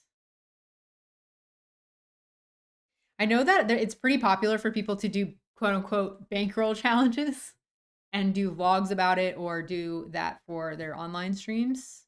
And I could be interested in that. The problem with that as a goal in general is that you, like I said before, you really don't have control over how good you run.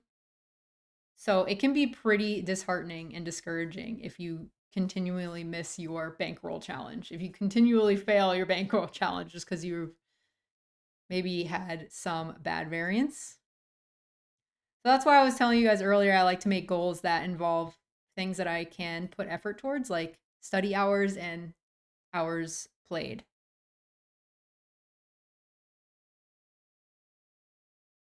Of course, I have my dreams on the board too of like have 6-figure scores and win a major title at a WPT stop, all those things, but can't control when that happens, so it's just going to remain in the category of the dream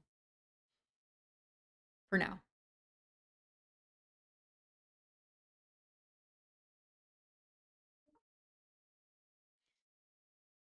I think this might be a jam. 27 bigs, blind versus blind. Not sure about that one. I'll have to look at that. There's like a couple of hands like that, like king queen off and ace queen off, pocket tens, that for around 30 big blinds you rip. I know small blind versus button open, but I think probably similar big blind versus button limp. You just rip it over it.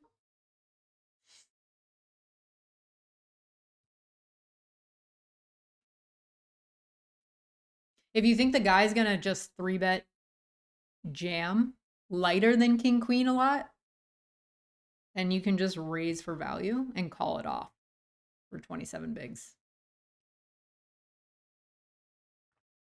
All right, up here, this is the $11, and the blinds just keep going up, going up, going up. All of a sudden, we have this stack with this hand. We're going to be calling all in.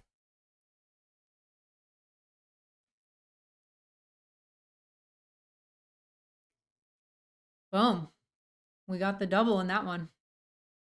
Nice. Now we can bust some people again.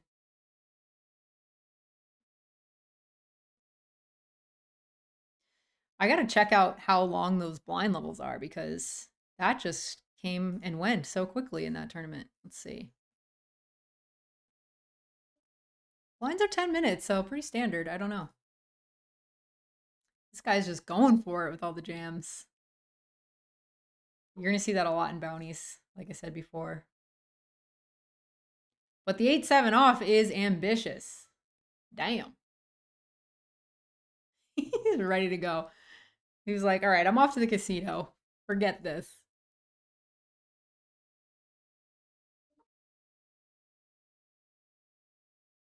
Can you guys hear this music that I have on? In the past, you guys haven't been able to hear it. So that's what I was kind of banking on tonight. But if you guys can, let me know because I will adjust the volume a little bit so you can rock out with me. It's pretty chill music. Nothing crazy. All right, we got something to open down here. James said, "I love how you're always smiling." I'm happy when I'm hanging out with you guys. This is fun.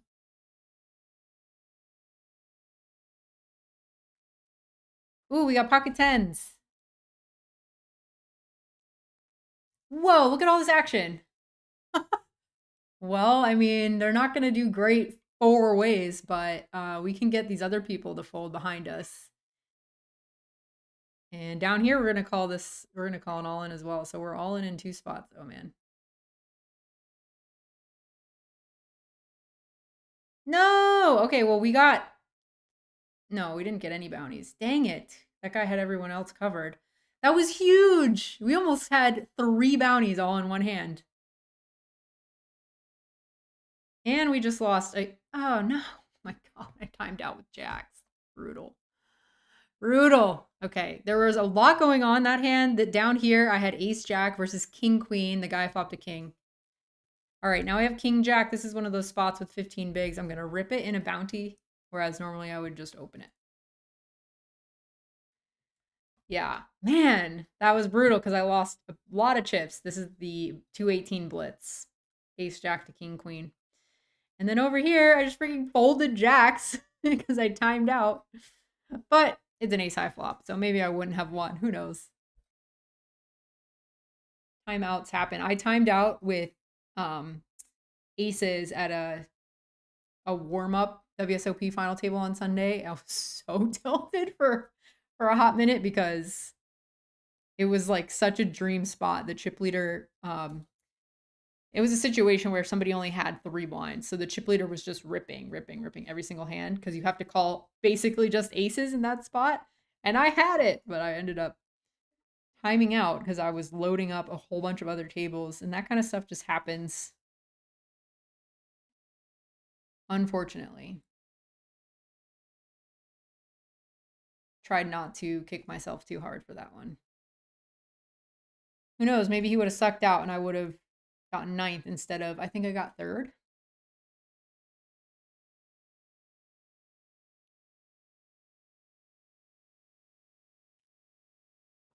Oh man.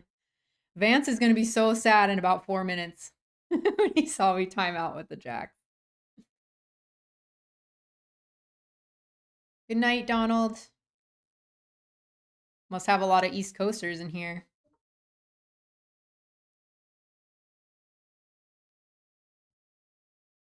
Oh, nice, Anthony. That's sick. Good luck. I mean, I only have 5 blinds. Am I supposed to just rip this in? I guess I'll fold. Just because you really want to have high cards when you're that short. I know I only have 5 blinds, but you really do want to have high cards. Like, I would rather shove king 4 off than 8-6 suited in that spot. Ooh. Wow, that was a turn. Royal flush draw. Ooh, look at me running good. Passing the blinds. Happy I passed that 8-6 spot. Because now I have a whole nother orbit to find a hand. Yes, running good in very strange ways.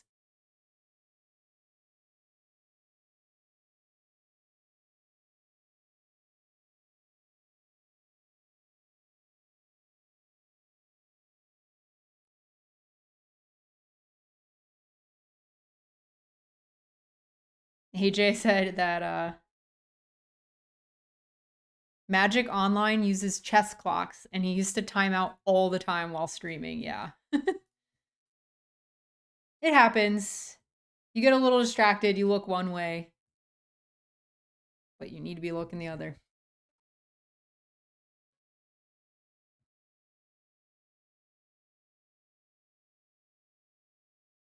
All right, you guys saying you can't hear the music. I mean, that's fine. It's been like that the whole time. One day we'll get music up and running. This was sort of a dust off the rust here, cobwebs. Ace 9 off with 5 bigs, cutoff versus hijack. I don't know. I guess it's good enough. Unsure about that. Because you're definitely getting called. That's where it's on the line. It's like you're 100% all in. Whereas if you wait a couple hands, maybe you jam, and now you have some fold equity.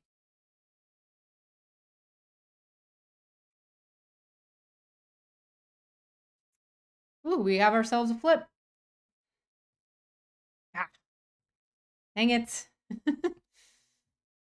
All right, well, we've got one more big one in us down here, the 110. Exactly, almost exactly 10, yeah, 10 times the buy-in of this one. This is the $11. You'll see up here at the top, it says GPC GOAT Event 4-L. The L stands for low. So it's like the Scoop series, how they do low, medium, high buy-ins. This one's the low. It's $11. And I played the $33. Oh, wait. Did that ever get loaded up, or did I bust that pretty quick?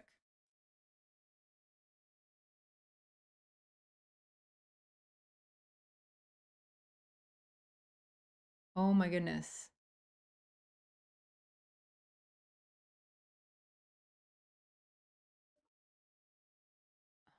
Did I? All right. Gonna have to figure that out.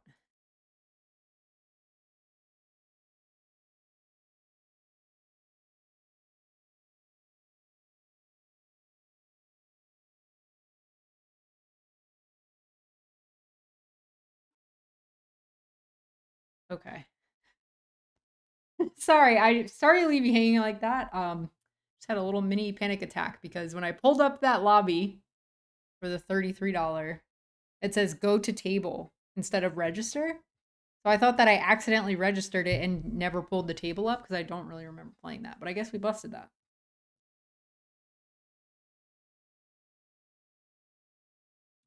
Or we missed the registration period. Either, yeah, oh yeah, we did bust that one. Okay. Everything's all good. We're all good. Mini panic attacks every once in a while. Keeps your heart going. That was my cardio for the day. Oh no, we're over here. That's what we're doing. We made trips on the river. This was checked all the way down in a 4-way pot. This is the $110 progressive bounty, which I forgot to mention earlier. Well, let's go for less than half pot. Nobody seems like they have much, but we'll try to get called by a jack. I don't think they're going to be worried about a 550 bet, so see if we can do that. Oof, feel really shiny. Here we go.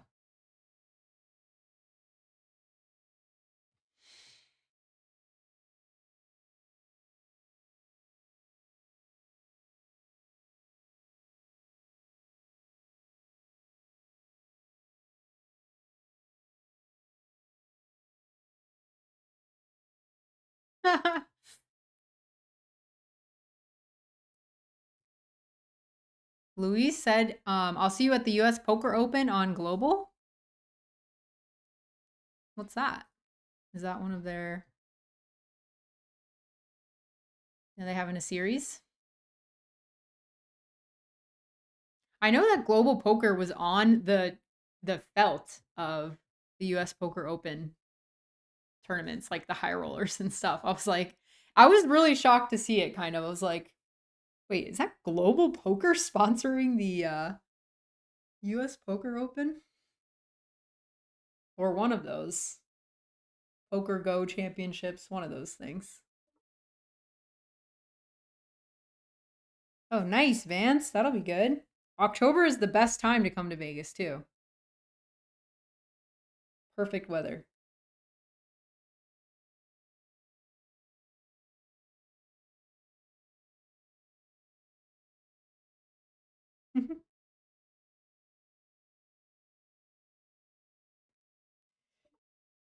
Yeah, so there was a couple of things that tonight I mostly just wanted to say hi to you guys. It wasn't like there was some big exciting tournament. It was just wanted to catch up with you guys and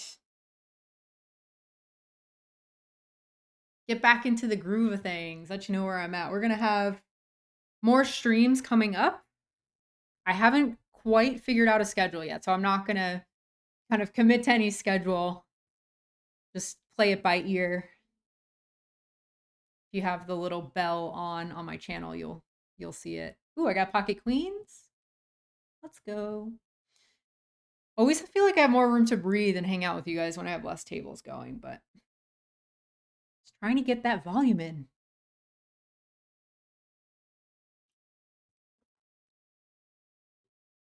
What is something you are really good at besides poker?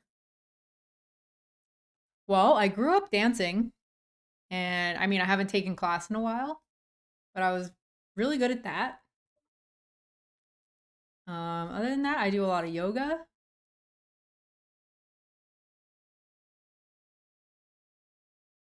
Okay, queens, let's go. That was a limp, a re-raise. Let's just jam it. Up here we have two pair. I'll show you that. Oh, ooh, we flopped the queen. Yay! We won a flip in the big one. Up here we have two pair on a lot of draw, a lot of draws happening on this board. Nice. He bet kind of small on that flop, I think, and then I called, and on the turn, oh no, I think he checked back.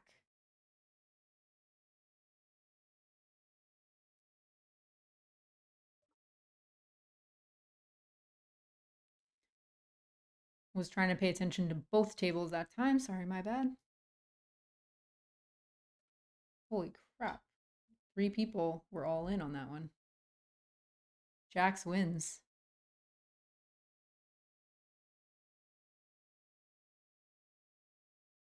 Yeah, my bad. Okay, that 10-7 hand, the guy checked back the flop. When the guy that had ace king.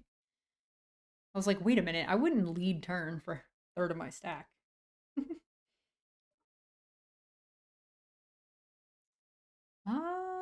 It's a pretty big one. We'll squeeze ace jack.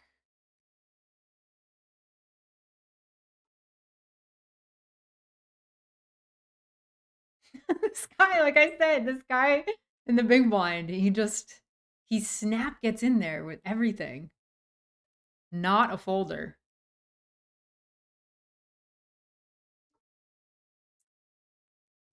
Let's do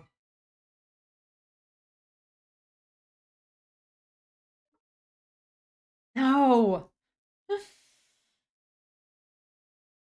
I didn't even look at his stack size, you guys. I'm trying to pay attention to too many things. I mean, I guess I've got 2 overs.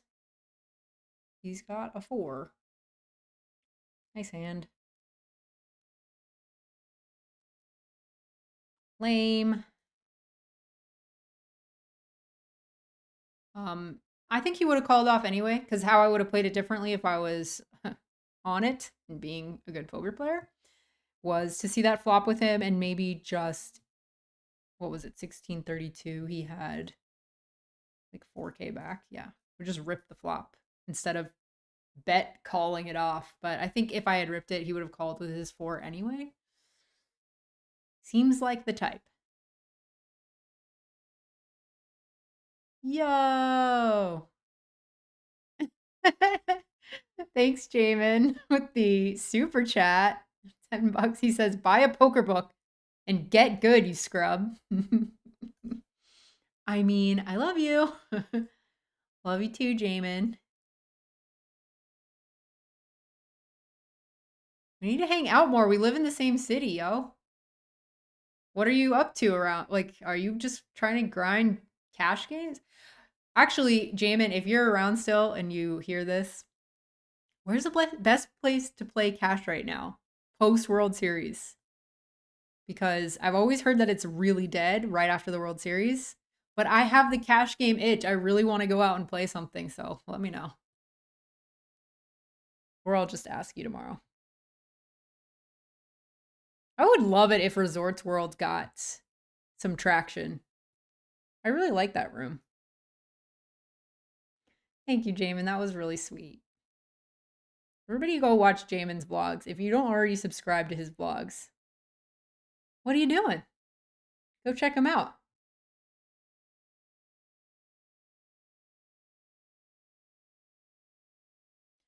All right, I didn't take a break last time, so I probably should run to the bathroom real quick. Now we're on a break.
Okay, we're back.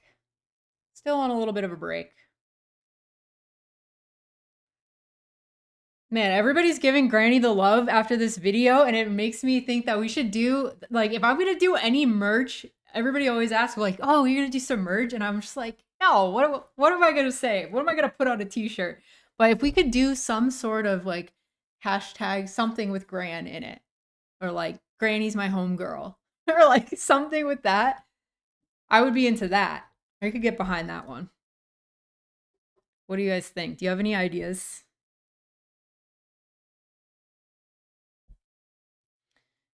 Something like that. I know Lexi has more Bob shirts. If you guys haven't checked out Lexi Gavin's vlog, she started one this summer.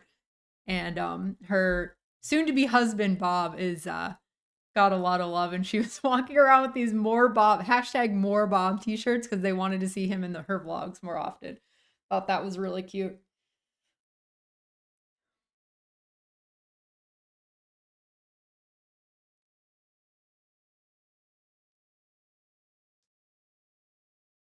Austin Sally, let's see.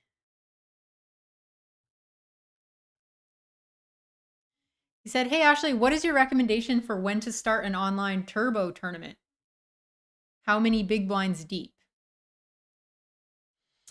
Well, I guess it depends on what your skill level is and how comfortable you feel at different stack sizes. For example, I like to register slightly later than directly the start of tournaments when I'm playing live, especially because I think that my deep stack play is where I'm weakest at, just because I don't get a lot of practice with it. For turbos, the blinds go up so much. Honestly, the deep stacks, unless you cooler someone, the early levels kind of don't mean much. It depends on the structure of the event you're playing. But I don't know. As soon as you feel comfortable jumping in, if you're new to tournaments and all you've kind of covered are super short stacks, like 10 to 15 big blinds, you can just start. You can register a tournament with that short of a stack and be close to the money already and have very easy push fold decisions and get practice with your shoving ranges if you want to practice that way. And in a tournament, that's a turbo. 10 to 15 blinds is usually the average stack, so you're not going to be too far behind. So yeah, really depends on the structure though. If they skip a lot of levels or whatever. But according to the ICM book that I just read, the closer that you buy in to a tournament towards the money, the more your stack is worth, and the closer and the more often, not the more often you're going to get there, but whatever, your stack is just worth more at that point. So many people have busted already, etc. I'm not quite sure. I need to kind of reread those chapters apparently because I can't explain it very well. So thanks for reminding me of that.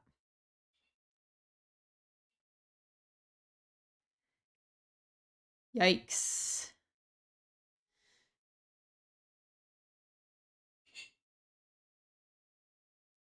You're at Encore? Yeah.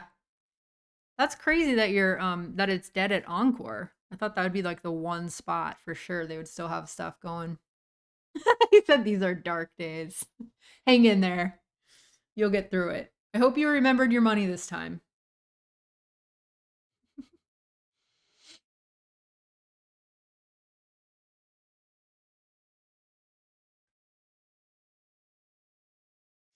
So yeah, we're in this one down here, the 110. We're also in the $11. So I'll let you know if anything interesting happens in either one. Ooh, losing my voice already. Good old live streams. We're back. I was talking to Pokerface Ash about that a little bit. She was saying how exhausting it is to try to do vlogs and play during the summer and then and to do live streams in particular. She was talking about how exhausting they are. In the moment, like right now, I don't feel tired or worn out. But as soon as I turn this light off, as soon as I shut down the stream and I walk out of my office, it's like I've come out of, I don't know, I've just come out of this space and all of a sudden I'm like, whew, I'm tired. I get really good sleep after live streams though. So thanks, guys.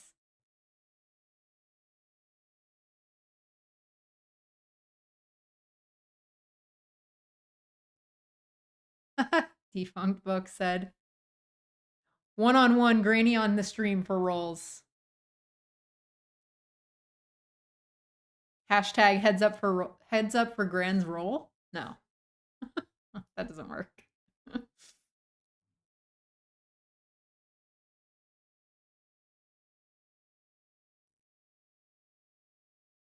Nice. Where are you playing a home game at, Anthony? That's cool. You know, that was like a lot of people, when you're a female poker player, they always ask you, how can we get more women into poker? It's just like every time you're going to get that question. But one of the things that I was trying to describe to someone is like, man, like the women that came to that event, some of them like Gran don't even know the hand history or the hand rankings or just how to play or what beats what or what a blind does or how blinds and buttons move around the table. Basic stuff. And it's like, wait, why does it feel like when men show up, they kind of know those things? It's like, oh, they go to home games, they do like their man cave get together poker game. And that's just like, that's a cultural thing, I think. That's just not something that women kind of all gather around and play a poker game. Not yet, but maybe in the future we can get that going more often. More cash games where women are invited to the home game. Or like, you know, when you're in high school or college and you're first starting out, it's like the dudes all get together and play poker. It's not really like what high school girls are doing. So what I was trying to explain is like, hey, they already have that like little leg up. So all we have to do is figure out a way to give the women in poker who need that little leg up a lesson just to teach them the basics. Because if you're making mistakes in front of your homies in a home game, you don't care. Like you're just it's probably for small stakes. It's probably against your friends. And who cares if you make a mistake or you don't know what you're doing or things go wrong. But it's a comfortable space for you to learn the game. And then if you go to the casino, yeah, it's intimidating, but at least you know the rules and you've gotten your feet wet. So it's just like an interesting concept of how like our general culture is with poker. It's like, thanks Hollywood.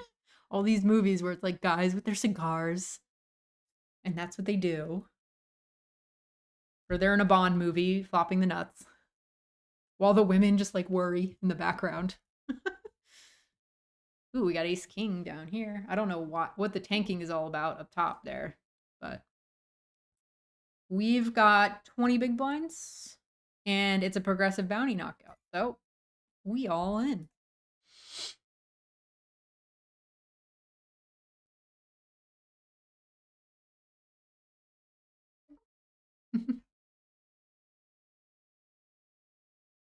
Got called by eights. We need to win a flip. Oh no. Man. Still got a tiny stack. Oh, now we get sevens. Well, if we can't win the flip, at least we get something to shove in there right after. Let's go. Good luck us. Round 2.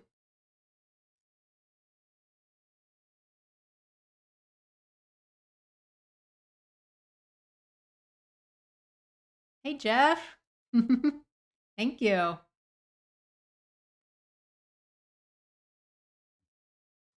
Aw, thanks, Greg. He's running the show with the likes. We almost got 100 likes? Wow, thanks.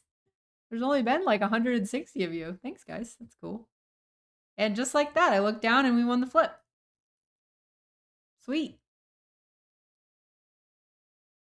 We'll take it. Ooh, I like that. Don't jam on Gran.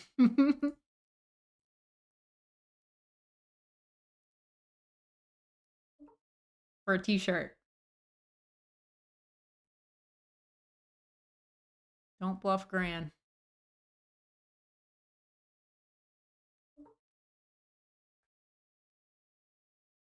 You bluff Gran, it's going to be all over, baby.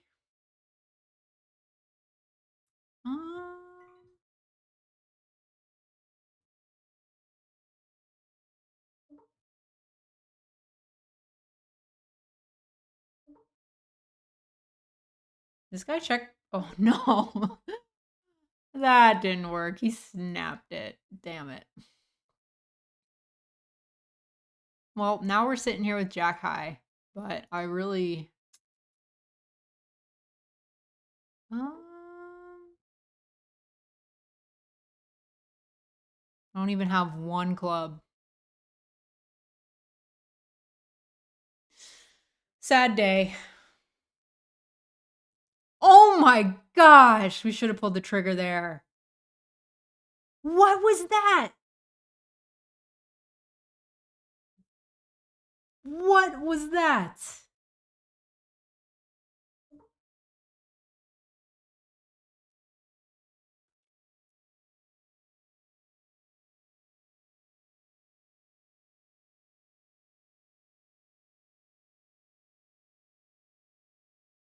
Sorry, I'm writing this down. It helps me to get over it because I'm just like, all right, I'll work on it later. Nothing I can do about it now in game. I'm reviewing that hand real quick. Holy moly, that guy raised the flop. I raised button. I peeled my big. We both flop open enders. He checks back. I lead turn. He calls with he calls with the open ender in position. And then he doesn't bluff it either. We were both scared of the club. Okay, so let's come back down here. Wow, lots of things happening. Well. Ooh, this guy only has a little bit. Okay, we're going with this. Let's go. At least gonna be a 3-way all-in, and this guy's got heap, so maybe it's even a 4-way all-in. He had 7 deuce, man. People are going after these bounties. Can we hold? Was that a hold? I can't even tell. Yeah! Holy crap. We got 2 bounties. That's pretty good in this big one. Nice. See that little badge where next to the 137? That means we're third place in terms of how many bounties we've had. That's a nice little spin up coming from 2K or whatever we had when we had Pocket 7s. All right. I'll take it.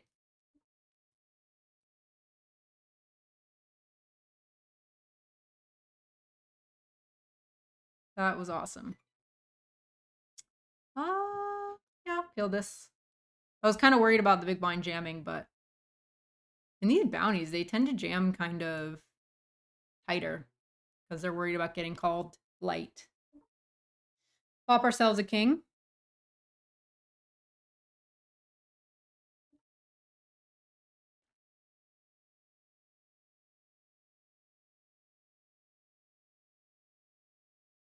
That's half pot. We're going to peel.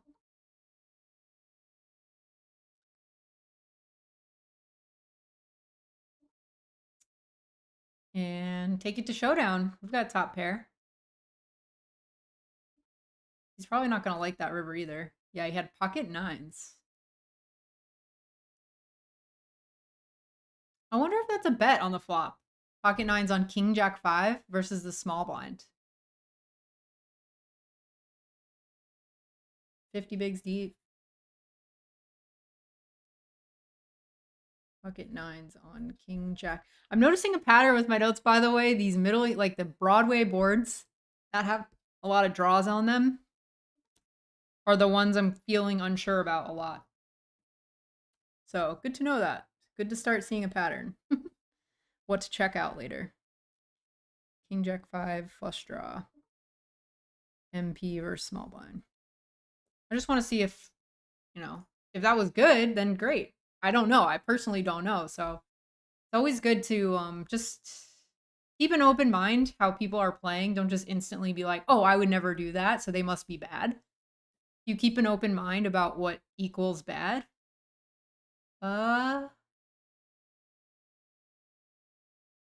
This is an interesting spot because people are going to go after it because the big blind is so small, so short stacked. So I don't know if I want to be trying to get in 20 big blinds with queen 10 off.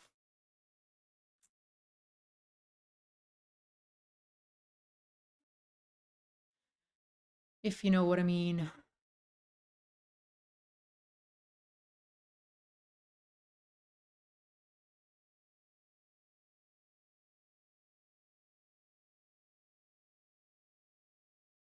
Yeah, don't jam on Graham for the win. That is definitely the winner for the t-shirt idea. Be so good.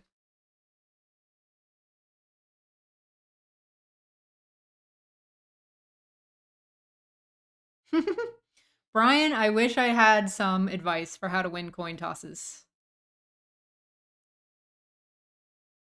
I'd be so rich if I had that for you.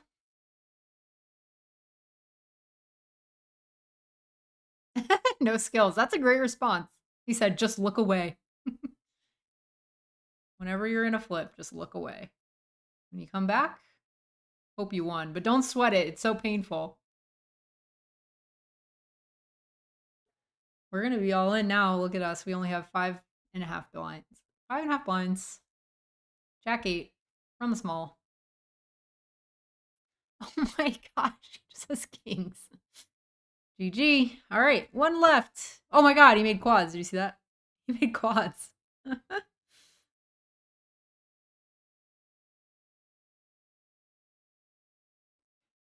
Help us, Thursday Thunder. You are our only hope.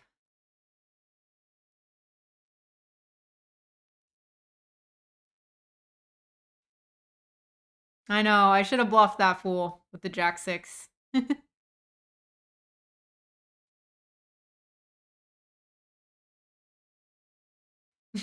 Okay, Ryan. Cheers.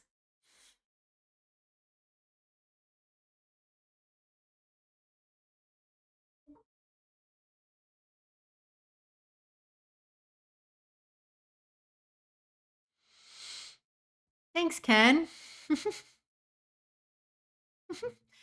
He says crazy Ken here. Always funny to me when people just like are self-described crazy. Crazy is in the name. Crazy has been announced.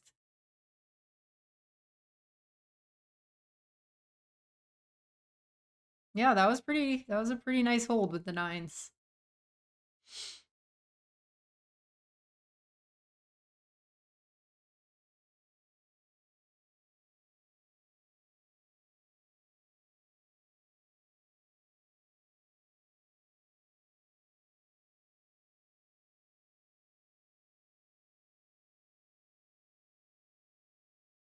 These are kind of fun tournaments.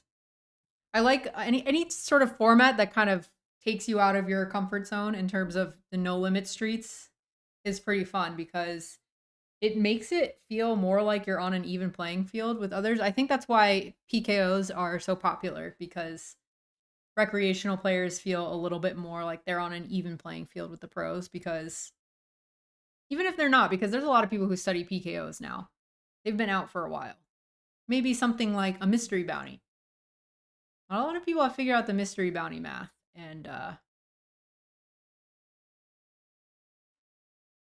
so it adds some fun. Why not?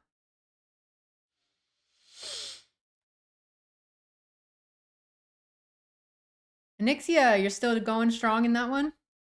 We busted, so I hope you win now.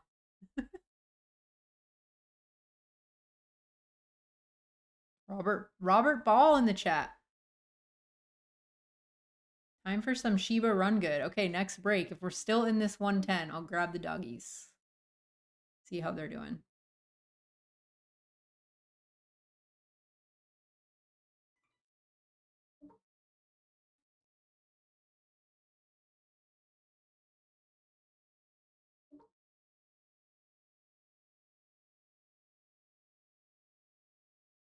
Dang. Pretty big bet on a monotone flop. Guess you can do that with like aces with the ace of diamonds. Man, he just bet huge on the flop. Now he pots the turn. I think he has an overpair with the diamond. Feel like people bet like that.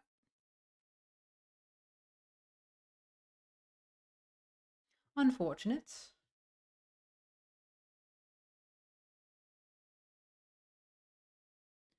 Stove, which tournament? Are you talking about the 110 or the Stove? Stowe AF? I don't know. Whatever. Jessica 07. Are you in the 110 or are you in the 11? Either way, good luck. Thanks for hanging out.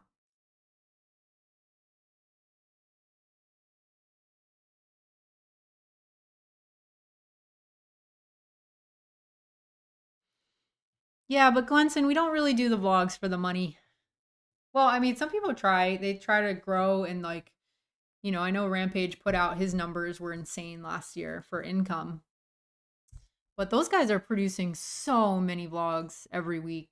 It's like, hey, we're at whatever poker room, a bazillion hands, and then like, okay, we're gone, and then boom, they get to their next vlog. So they have it super efficient. They can get out vlogs very quickly, and you've seen the results. I mean, they've grown their channels. Like, it's really impressive. So the super big channels definitely can make a living off of their vlogs. But I was always kind of drawn to the content creator community of like a artsy background. I feel like I relate to a lot of creators and just I like being around that creative energy. So decided to just join in, throw my hat in the ring. Here we are.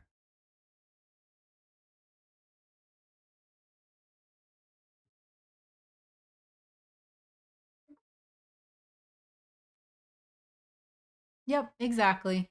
People just enjoy it. It's fun. I know Jamin talks about this too. It's like it's gonna be fun in 20 years when you look back and you see all the crazy stuff. You're like, what? I was just like living in Vegas, playing poker all the time, and when you have all of that documented, there's something kind of special about that. And I'm working with my little sister who does all the editing, so she's 9 years younger than me, so we didn't really grow up together, and it's kind of cool to just get to know each other again. She lives in Florida, I live here, so it's been really cool. Just kind of reconnect with a sibling. And we have a lot in common, and we kind of both kind of are on the same wavelength a lot, and it's been really fun. That's the joy I get out of it. Plus hanging out with you guys who are just really encouraging.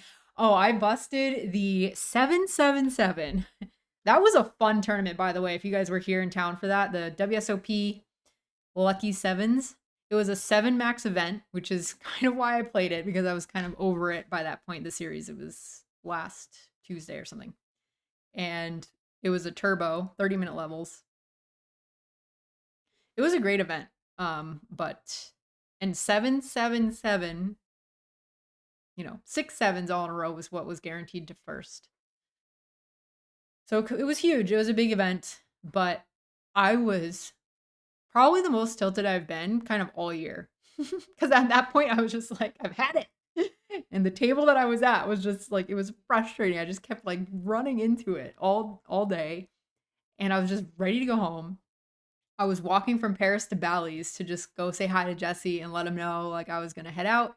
And on the way out of the poker room, this lady named Melissa, I think it was Melissa. I hope I got that right. Just stopped me and was like, "Hey, my husband and I watch your vlogs and we really love them, and we watch your live streams and stuff like that." And so I got to meet her, and it was, it was really encouraging. And then I walked, so got to meet her and wish her good luck as she was walking into play.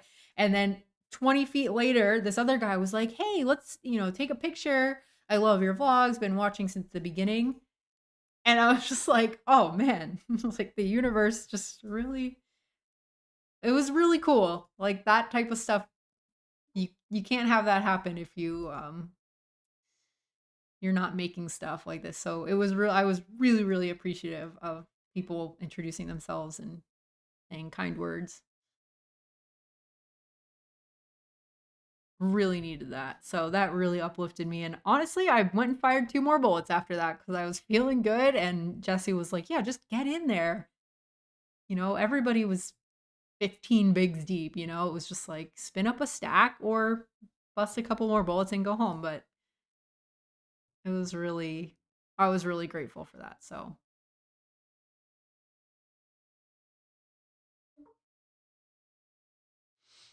this guy opened under the gun. I peeled here. Snap checks the flop. We just have nothing really going for us. He just probably has ace high. Or maybe interesting to see him check on a paired board. Under the gun versus under the gun 2 paired board. 30 bigs deep.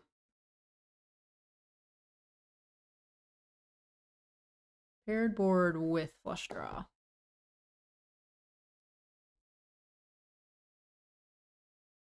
30 bigs. 9. Sorry if it seems like I'm just kind of rambling to myself, but all of these spots that I'm kind of making on this list here, you'll see me scribbling down here, all the spots. I'm going to look at this later, and if I'm running out of ideas of like, what spot do I always have trouble with? I have a list that I can go through.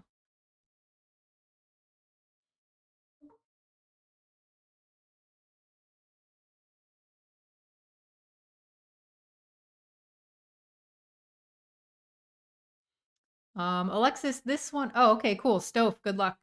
Alexis said, "Hey, how much is to buy in for this tournament?" This one is $110. $110 buy-in. Progressive bounty. You get half of each person's bounty goes into your winnings, and the other half becomes part of your own bounty.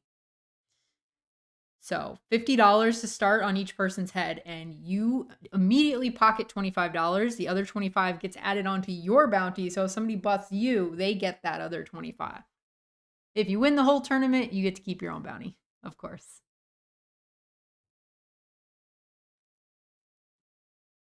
Kate Mara. Is that the actress from House of Cards?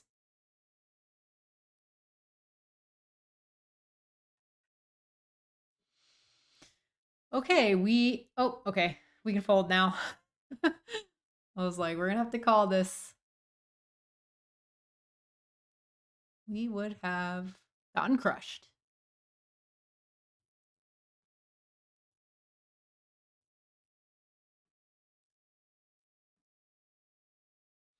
Yeah, so like I was saying, I'm not too familiar with the kind of dynamics or deep strategy of PKOs. But I've sort of just said, "Oh well, I'm going to go give them a try," because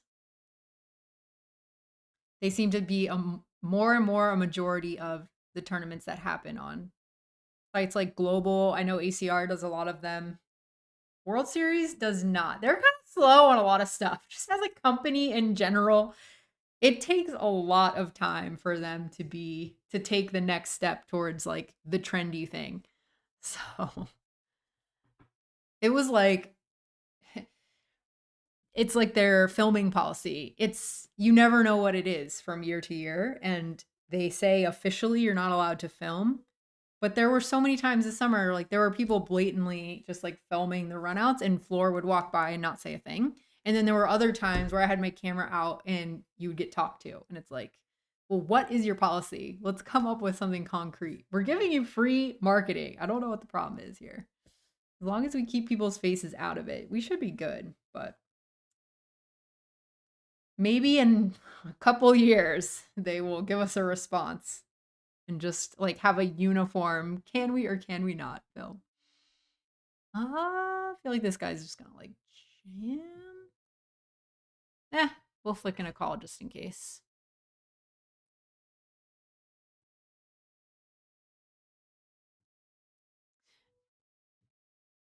Yeah, maybe this Jack 9 suited could have been a good spot to rip myself, having 22 bigs, because God's big toe might have 3-bet something good.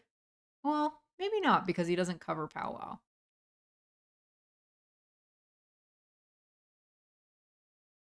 Wow.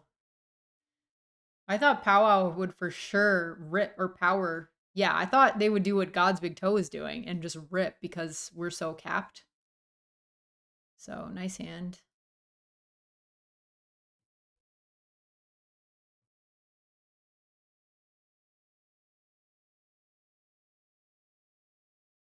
I wonder what power case he had, because that was his perfect spot.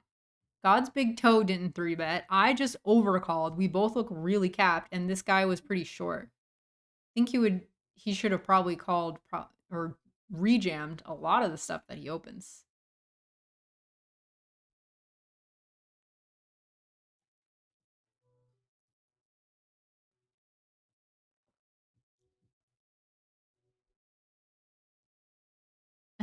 No skills. Really? My tables for the 777 were insane, which is why I just kept jumping in. I was like, every single table I moved to, it just seemed like everybody had that over it mentality. Like nobody was folding. It was insane.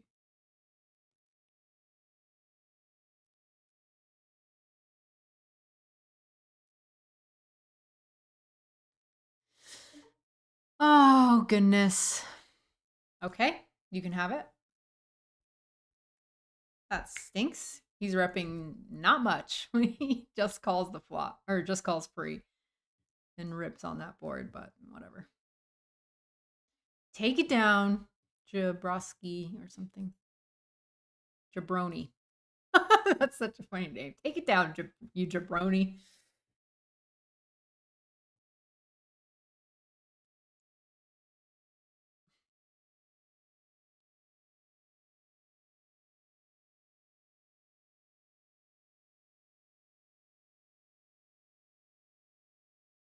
Does anyone ever call me Marley? No.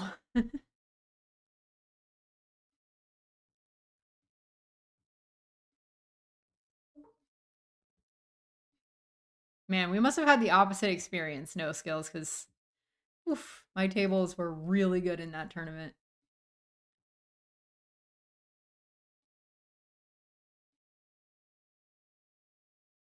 My last one, there were a couple of pros at it, but it didn't matter because we were all 12 to 15 big blinds deep. So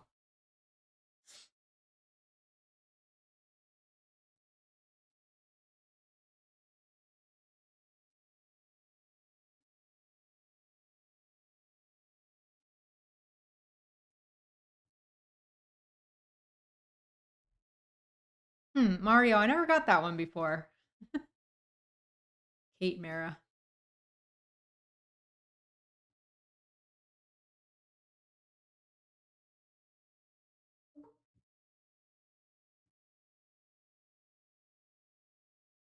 I know. If anybody experiences a lot of tanking, hopefully you guys are in games that are fun and people aren't thinking too long pre-flop or with a lot of easy decisions.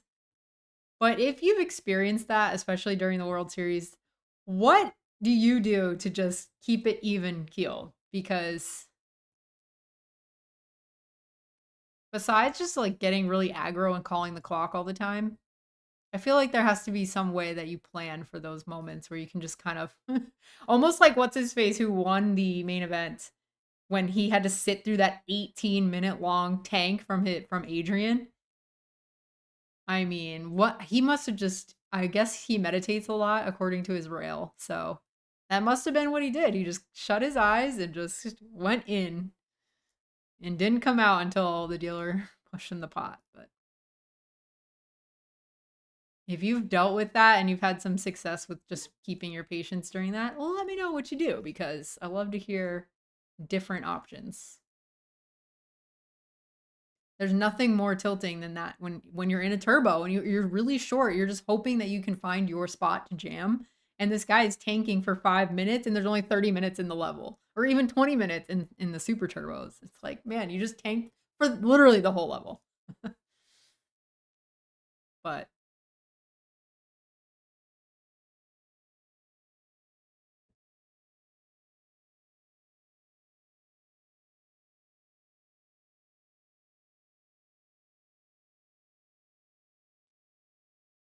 good game, Stowe. Ooh, Matt, that's a question for Jesse. I'm really bad with those. With figuring out what like good ROIs are in different fields. I don't know if he's in the chat tonight. He seemed pretty into whatever movie he was watching earlier, so.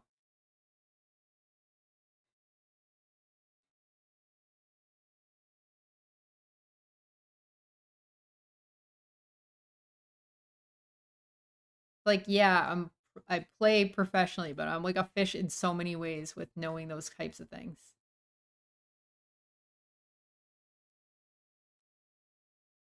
Just like, Jesse, am I winning in this field? And he was like, yes, definitely, come play. That's the extent of knowing if I'm like a winner in the field. All right, we're gonna rip over this. We might get called a lot, but we've got an ace. This guy opened the button.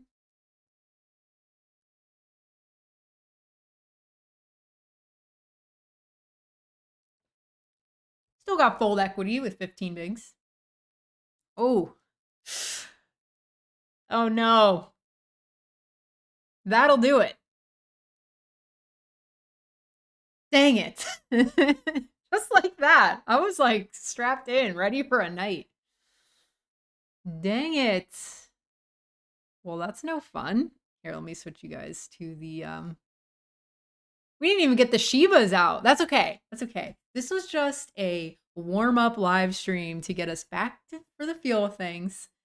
Get back in the mix. Check on all of you, see how your summers are going and how your WSOPs went. And just to say hi. So we're just gonna let that go. Let's see what we lost tonight because there's no way we profited on this night. Let's see. 63, 19, 730. So we lost a little less than, we lost about $565 on the night.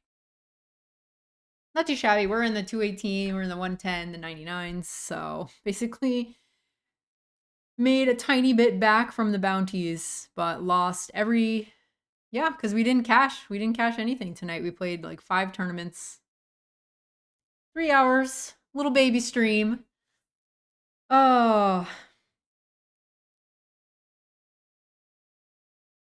I missed you guys. So thanks for coming by and just saying hi tonight. I'm going to get a schedule going for these live streams in the coming future. and I'll put it in my banner, like of my channel's homepage. And like somebody asked earlier, I'll tweet about it. I'm really bad with Twitter because I don't know. So I just sometimes like to stay off of there. It makes me sad sometimes. So I'm really bad with Twitter, but I'll try to get a little better about posting when I'm about to go live, and I'll post a schedule when I've got one ready for you. When is the best time for you guys? When should I stream? Let me know in the chat before I go. But I'm going to get out of here. I'm going to go relax and study tomorrow for some cash. But thank you guys for watching. I'm going to turn this off and hope that I don't end the stream early. Anyway, bye you guys. I really missed you. Glad to have you back. Glad to be back. See you soon.